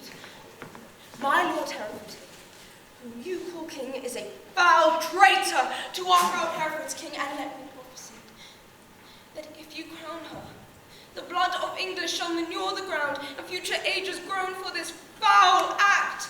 Disorder, horror, fear, and mutiny shall here inhabit, and this land be called Golgotha and dead men's skulls. Well have you argued, sir, and for your pains of capital treason, we arrest you here.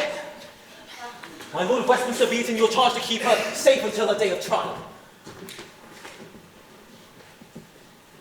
Fetch hither Richard, that in common view he may surrender, so we may proceed without suspicion. I'll be his conduct.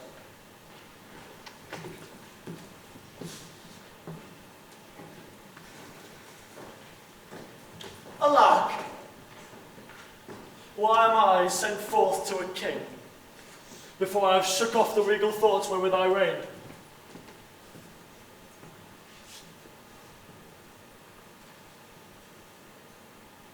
I barely yet have learned to insinuate, flatter, bow and bend my limbs.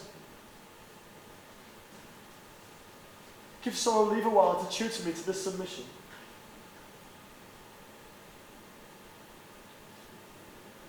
Yet I will remember the favours of these men, were they not mine? Did they not sometime cry, all hail to me? So Judas did to Christ. But he in 12 found truth in all but one, I in 12,000 none. God save the King! Will no man say amen? Am I both priest and clerk? Well then, amen. God save the King, although I be not he. And yet, amen, if heaven do think in me.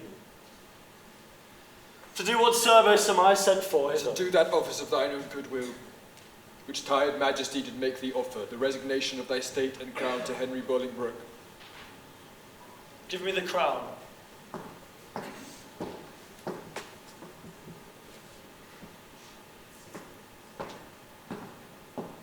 Here, cousin.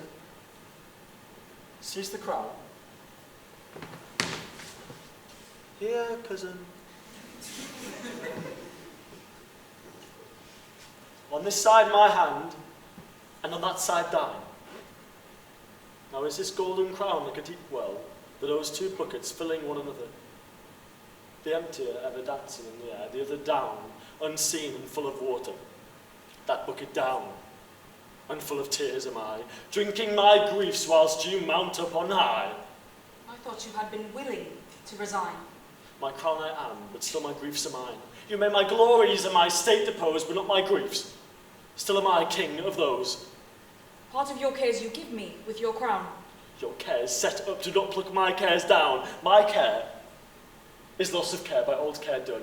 Your care is gain of care by new care won.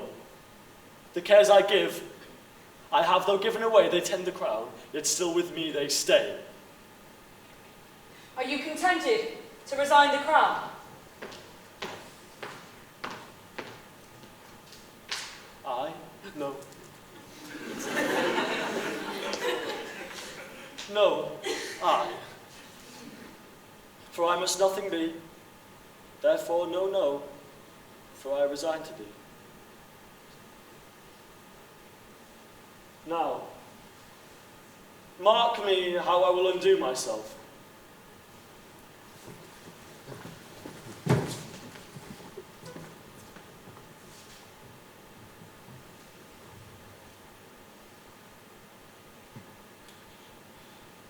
I give this heavy weight from off my head, and this unwieldy sceptre from my hand, the pride of kingly sway from out my heart.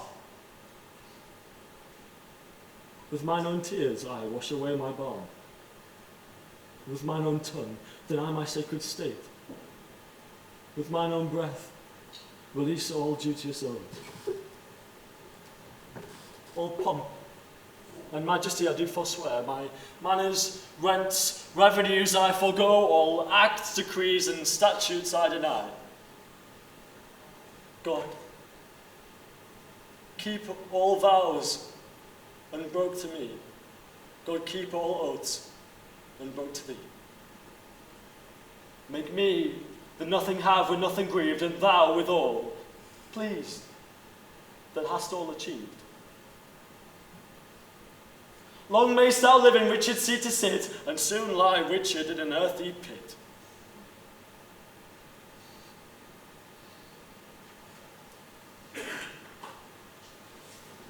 God save King Henry. Unkinged, Richard says.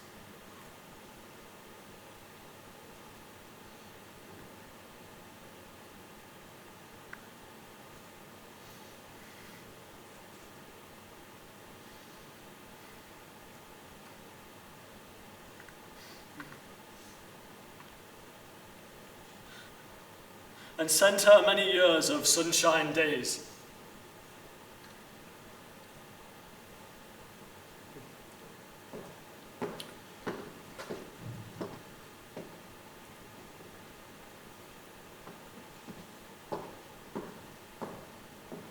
What more remains? No more. But that you read these articles of accusations and grievous crimes committed by your person and your followers against this state and the prophets of this land, that by confessing them, the souls of man may deem you worthily deposed. Must I do so? And must I ravel out my weaved up follies? Gentle Northumberland, if thy offences were upon record, would it not shame thee in so fair a troop to read a lecture of them? If thou wouldst, there shouldst thou find one heinous article containing the deposing of a king. Nay, all of you that stand and look upon whilst at my wretchedness doth bait myself. And some of you with Pilate, wash your hands. Yet you, Pilates, have here delivered me to my sour cross, and water cannot wash away your sin. My lord, dispatch. Read over these articles. Mine eyes are full of tears, I cannot see. And yet salt water blinds them, not so much, but they can see a sort of traitors here. Nay, if I turn mine eye upon myself, I find myself a traitor with the rest. For I have given here my soul's consent to undeck the pompous body of a king, made glory base, sovereignty a slave, proud majesty a subject, state a peasant. My lord! Thou whore, insulting man! I have no name, no title. No, not that name that was given me at the font when 'tis usurped. Alack, the heavy day I have worn so many winters out, and know not now what name to call myself. Oh, that I were a mockery king of snow, standing before the sun of Bolingbroke, that I might melt myself away in water drops. Good king, great king, and yet not greatly good. And if my word be sterling yet in England, let it command a mirror hither straight, that I may look upon this face I have, since it is bankrupt of his majesty. Oh, fetch a looking glass. Read over these articles. Fiends doth come, thou torments me ere I come to hell. Would you no more, my lord Northumberland? The Commons will not be satisfied. Oh, they shall be satisfied. I'll read enough where I do see the very book indeed, where all my sins are written, that's myself.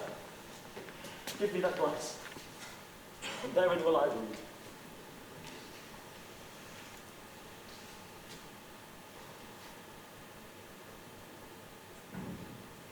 No deeper wrinkles yet. Hath sorrow struck so many blows upon this face of mine and made no deeper wounds? Oh, flattering glass, like to my followers in prosperity, thou dost beguile me. Was this face the face that every day under his household roof did keep 10,000 men? Is this the face that like the sun did make beholders wink? Is this the face which faced so many follies and was at last outfaced by Bolingbroke? A brittle glory shineth in this face, as brittle as the glory is the face.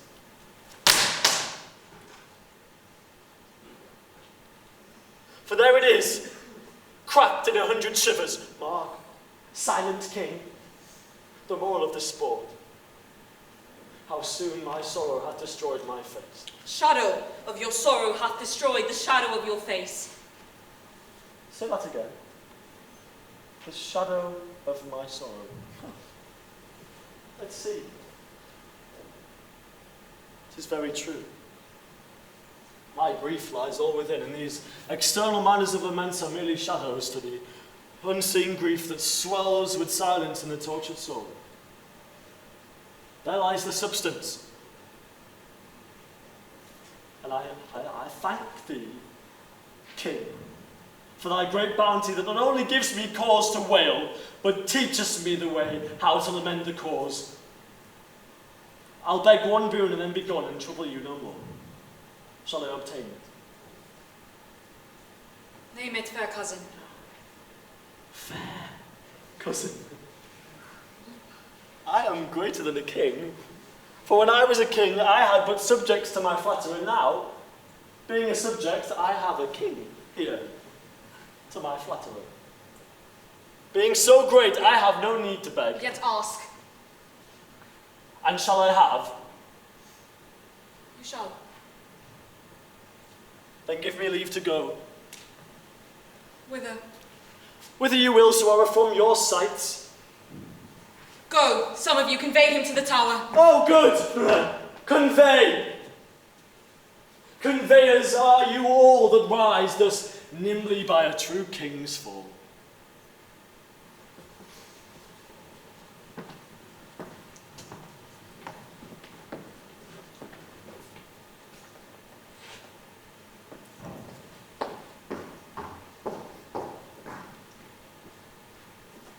On Wednesday next, we solemnly set down our coronation.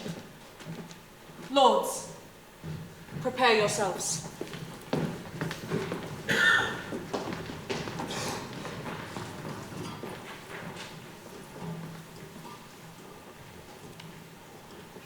A woeful pageant we have here beheld. Woes yet to come. Children yet unborn shall feel this day as sharp to them as a thorn. You, holy clergyman, is there no plot to rid the realm of this pernicious blot? See, your brows are full of discontent, your heart of sorrow, your eyes of tears. Come home with me to supper. Our layers of plan shall show us all a merry day.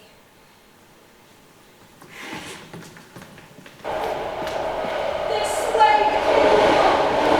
This is the way to Julius Caesar's ill-erected tower. To whose flint bosom my condemned lord is doomed a prisoner by proud Bolingbroke. Here, let us rest. This rebellious earth may be resting for her true king's queen. Soft.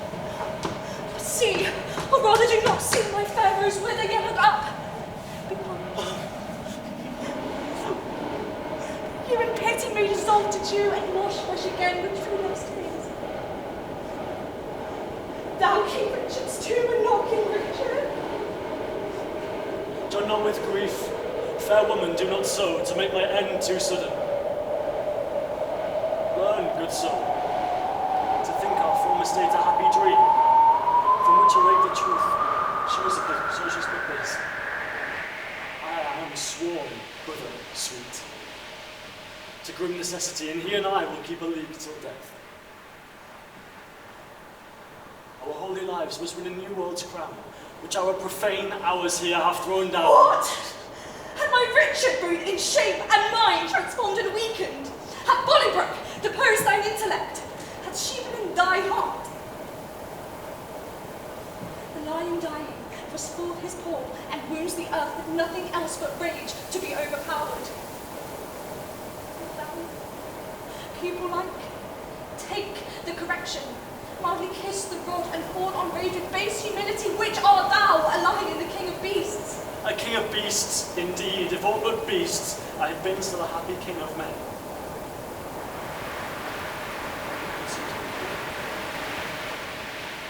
Prepare thee hence for fight. I think I am dead.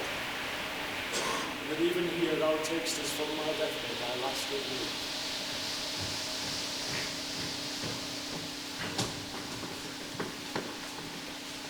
My lord, the mind of Bolingbroke is changed. You must unto Pomfret, not unto the tower. And, madam, there is order taken for you. With all swift speed, you must away to France. Northumberland. Thou ladder, wherewithal the mountain Bolingbroke ascends my throne. It will not be many hours of age, more than it is ere. Foul sin, gathering head, shall break into corruption. You shall think, though she divide the realm and give thee half, it is too little helping her to all. And she shall think that thou which knowest the way to plant unrightful kings wilt know again, and being ne'er so little urged another way, will pluck her headlong from the usurped throne. There is guilt on my head, and there an end. Take leave and part, for you must part forthwith. Parters, Northumberland. I towards the north, where shivering cold and sickness pines the climb. My wife to France. And must we be divided? Must we part? Hand from hand, my love, and heart from heart. Banish us both, and send the king with me. That is some love, but very little. Thither he goes, thither let me go. In wooing makes one woe. Come, come. In sorrow let's be brief. Since wedding it there is such length in grief. One kiss shall stop our mouths and dumbly part. Thus, give thy mind, thus take I thy heart.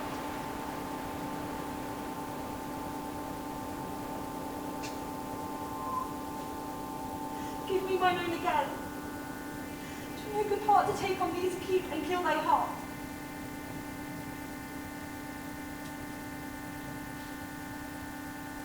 So, have mine own again.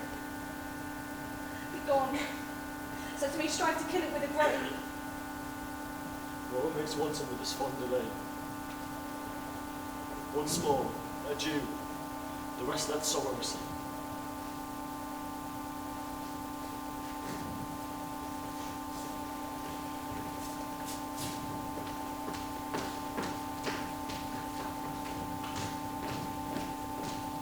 My lord, you told me you would tell the rest when weeping made you break the story off of our two cousins coming into London. Where did I leave? At that sad stop, my lord, where rude misgoverned hands from windows tops threw Then, dust and rubbish on King Richard's head. As I said, the Duke, great Bolingbroke, mounted on a hot and fiery steed, which his aspiring rider did seem to know, with slow and steady pace kept on his course, while two tongues cried, God save thee, Bolingbroke. Alack, poor Richard, where rode he the whilst? As in a theatre, the eyes of men, when a well-graced actor leaves the stage, are idly bent on him that enters next, and thinking his prattle to be tedious, even so, or with much more contempt men's eyes did scowl on gentle Richard.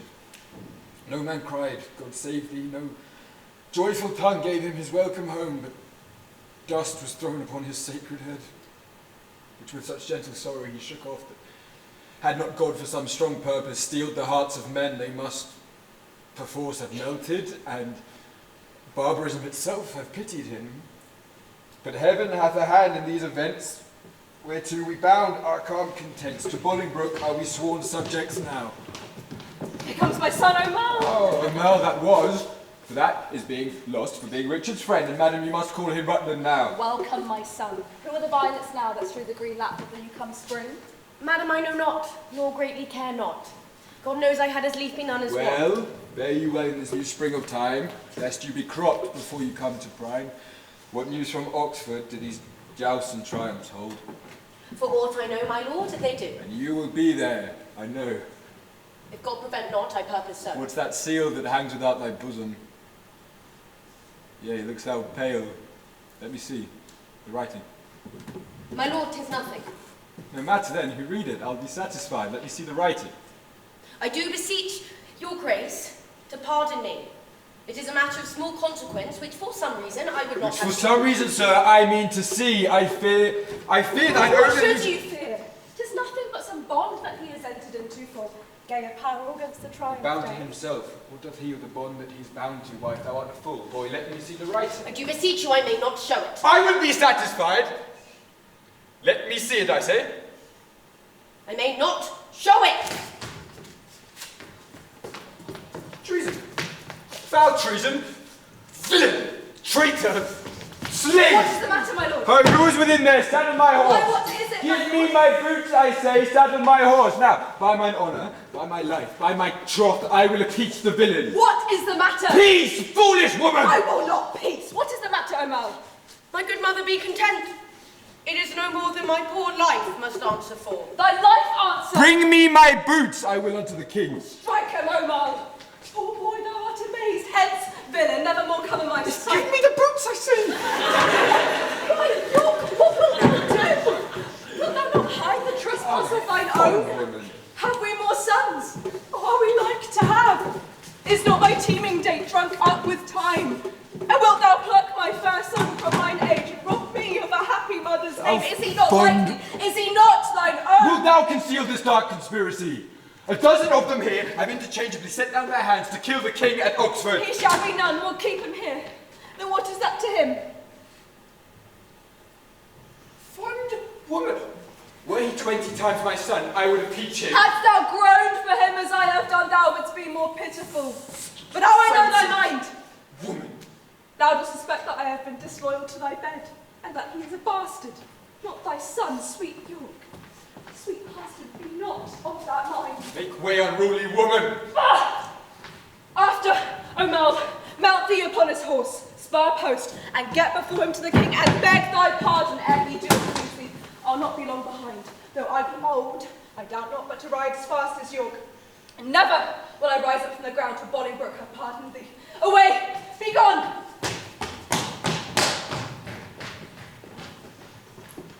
Can no man tell me of my unthrifty son?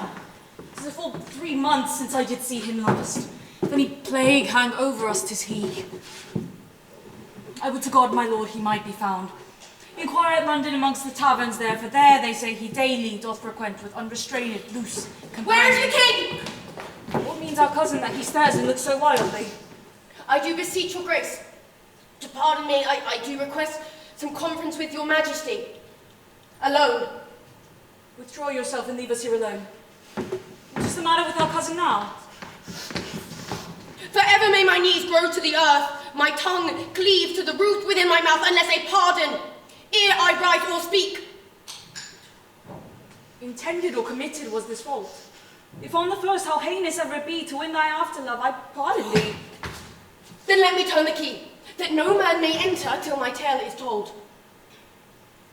Have thy desire. My liege, beware! Beware, thou hast a traitor in thy presence. Villain, I'll make thee safe. Stay my revengeful hand. Thou hast no cause to fear. Open the door, I'll break it open. What's the matter? Uncle, speak! Recover breath. Tell us how near is danger that we may arm ourselves to encounter it. Pursue this writing here, and thou shalt see the treason which my haste forbids me shown. Remember as thou readest, thy promise, pass. Read not my name there. My heart is not confederate, my blood hand, I do repent me. It was faith, ere thy hand did set it down. I tore it from the traitor's bosom, king. Fear and not love against his penitence. Heinous, strong, and bold conspiracy. Or lure your father to a treacherous son. Thy overflow of good converts to bad, and thy abundant goodness shall excuse this deadly blot in thy digressing son. So shall my virtue be his vices born. Thou kill'st me, king, giving him life. The traitor lives, the true man is put to death. What, my liege? For God's sake, let me in. What shrill voice suppliant makes this eager cry? A woman and thy aunt, great king, 'tis I. Speak with me, pity me, open the door. A beggar begs that never begged before. Our scene is changed from a serious thing and now altered to the beggar and the king. My dangerous cousin. Let his mother in. I know she's come to pray for your foul sin. If thou did forgive whosoever pray, more sins for this forgiveness prosper may. This fester joint cut off, the rest sound. This let alone will all the rest confound. Oh, king, believe not this hard-hearted man. Love, loving not itself, none other can. What dost thou make here? Shall thy old dogs once more a traitor rear? Your be patient, hear me, gentle liege. Good aunt, rise up. Not yet, I thee beseech. Forever will I walk upon my knees and never see day that thou happy seest till thou give joy, until thou bid me joy by pardoning Rutland, my transgressing boy. Upon my mother's prayers I do bend my knee. Against them both my true joints bended be. Ill mayst thou thrive if thou grant any grace. Pity and earnest. Look upon his face. His eyes do drop no tears. His prayers are in jest. His words come from his mouth, ours from our breast. He prays but faintly and would be denied. We pray with heart and soul and all beside. His prayers are full of false hypocrisy, ours of true zeal and deep integrity. Our prayers do outpray his. Then let them have that mercy which true prayer ought to have. Gaunt, stand up. No, do not say stand up. Say pardon first, and afterwards stand up. I never longed to hear a word till now. Say pardon, King. Let pity teach thee how. The word is short, but not so short as sweet. No word like pardon for king's mouth so meet. Speaking in French, King, say, pardonnez-moi. Dost thou teach pardon, pardon to destroy? Speak pardon, as 'tis current in our land. The chopping French we do not understand. Stand up. I do not sue to stand. Pardon is all the suit I have in hand. I pardon him, as God shall pardon me. Happy vantage of a kneeling knee. Yet am I sick for fear. Speak it again now. Twice saying pardon doth not pardon twain, but makes one pardon strong. I pardon him with all my heart. A God on earth thou art. But as for our trusty brother-in-law and the bishop, with all the rest of that consulted crew, destruction straight shall dog them at the heels. Uncle, help to send several powers to Oxford, or wherever these traitors are. They shall not live within this world, I swear, but I would have them, if once I know where. Uncle, farewell, and cousin, adieu. Your mother well hath prayed, and prove you true. Come, my old son. I pray God make thee new.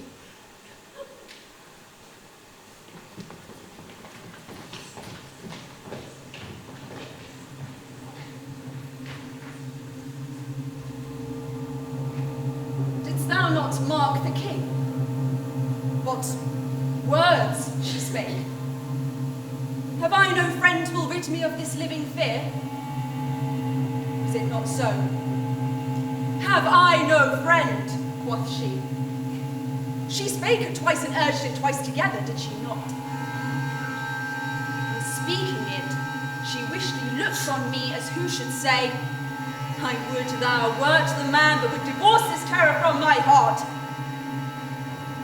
Meaning the king at Pomfret. Come, let's go. I am the king's friend and will rid his foe.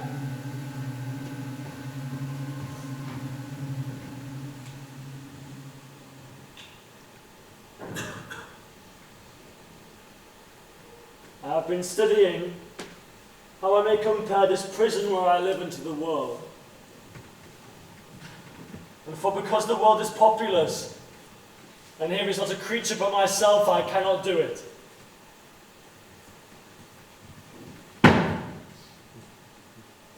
Yet I'll hammer it out. My brain I'll prove the female to my soul the father. And these two beget a generation of still-breeding thoughts that people this world in humours like the people of this world. For no thought is contented. And this play I am one person, many people, and none contented. Sometimes am I king, and then treasons make me wish myself a beggar, and so I am. When crushing penury persuades me I was better when a king, and then am I kinged again, and by and by, then am I unkinged by Bolingbroke, and straight on nothing. But nor I, nor any man that but man is, shall be pleased with nothing till he be eased with being nothing.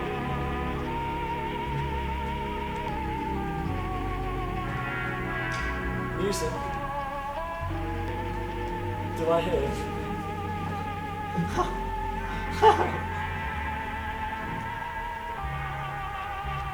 Keep time! How sour sweet music is when time is broken, a proportion kept. and so is it in the music of men's lives. For here have I the daintiness of ear to check time broken disordered string, but for the concord of my state and time, had I not the ear to hear when true time broke.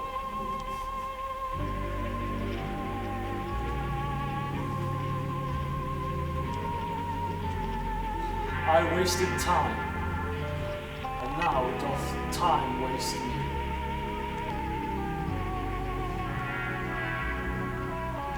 This music mads me. Let it sound no more. For though it hath holp madmen to their wits, in me it seems it will make wise men mad. And yet thanks to him that gives it me. For 'tis a sign of love, and love to Richard is a strange brooch in this all-hating world. Hail, royal prince. What art thou? And how comest thou hither where no man ever comes but that sad dog that brings me food to make misfortune live? I was a poor groom of thy stable, king, when thou wert king, who travelling towards York with much ado at length have gotten leave to look upon thy sometime royal master's face.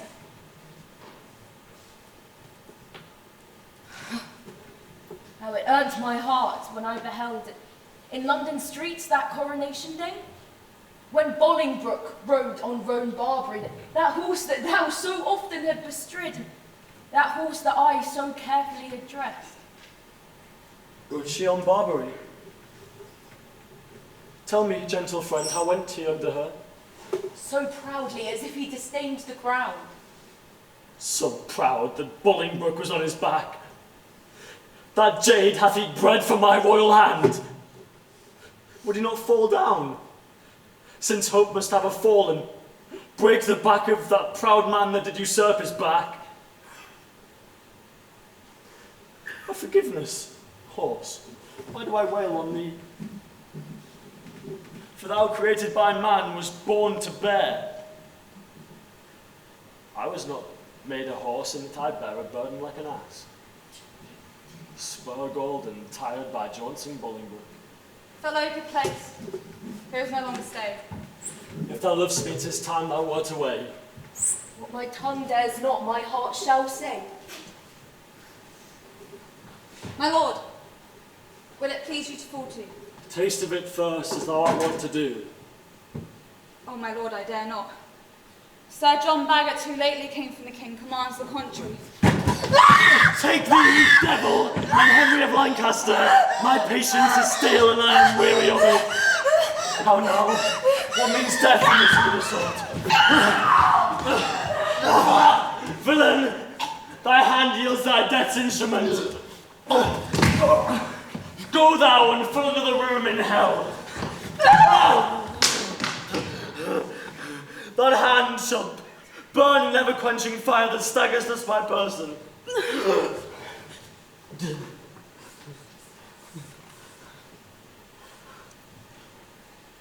Bagot, thy fierce hand hath with the king's own blood stained the king's land.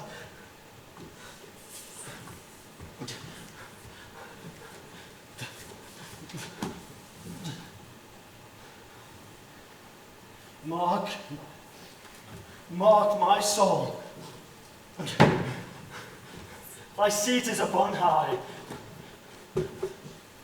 whilst that my gross flesh sinks downward here to die.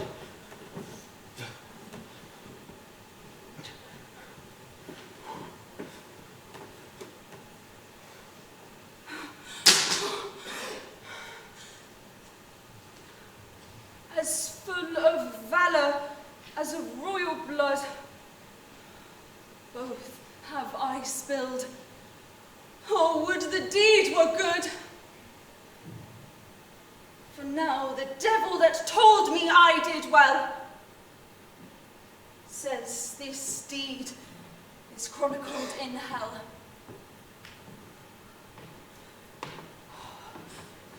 This dead king to the living king I'll bear.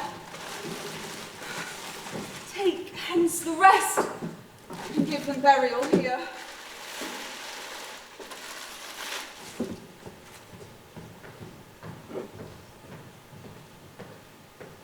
My lord, what is the news? Firstly, to thy state wish I all happiness.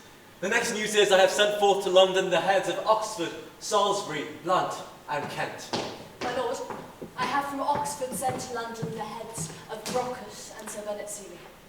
Thy pains, companion, shall not be forgot. Right noble is thy merit, well I wot. But here is Carlisle, living to abide thy kingly doom and sentence of his prey. Carlisle, this is your doom. Seek out some secret place, some reverent room, more than thou hast, and with it, joy thy life.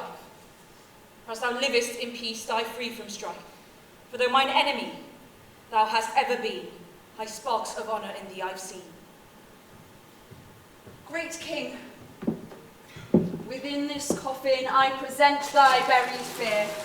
Herein all breathless lies the mightiest of thy greatest enemies, Richard of Bordeaux, by me hither brought.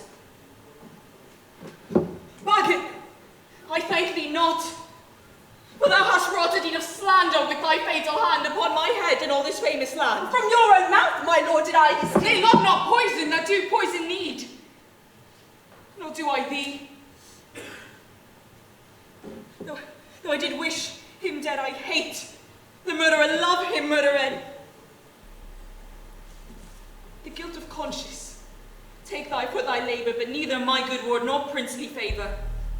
Go, with Cain, wander through shades of night, and never show thy head by day nor light.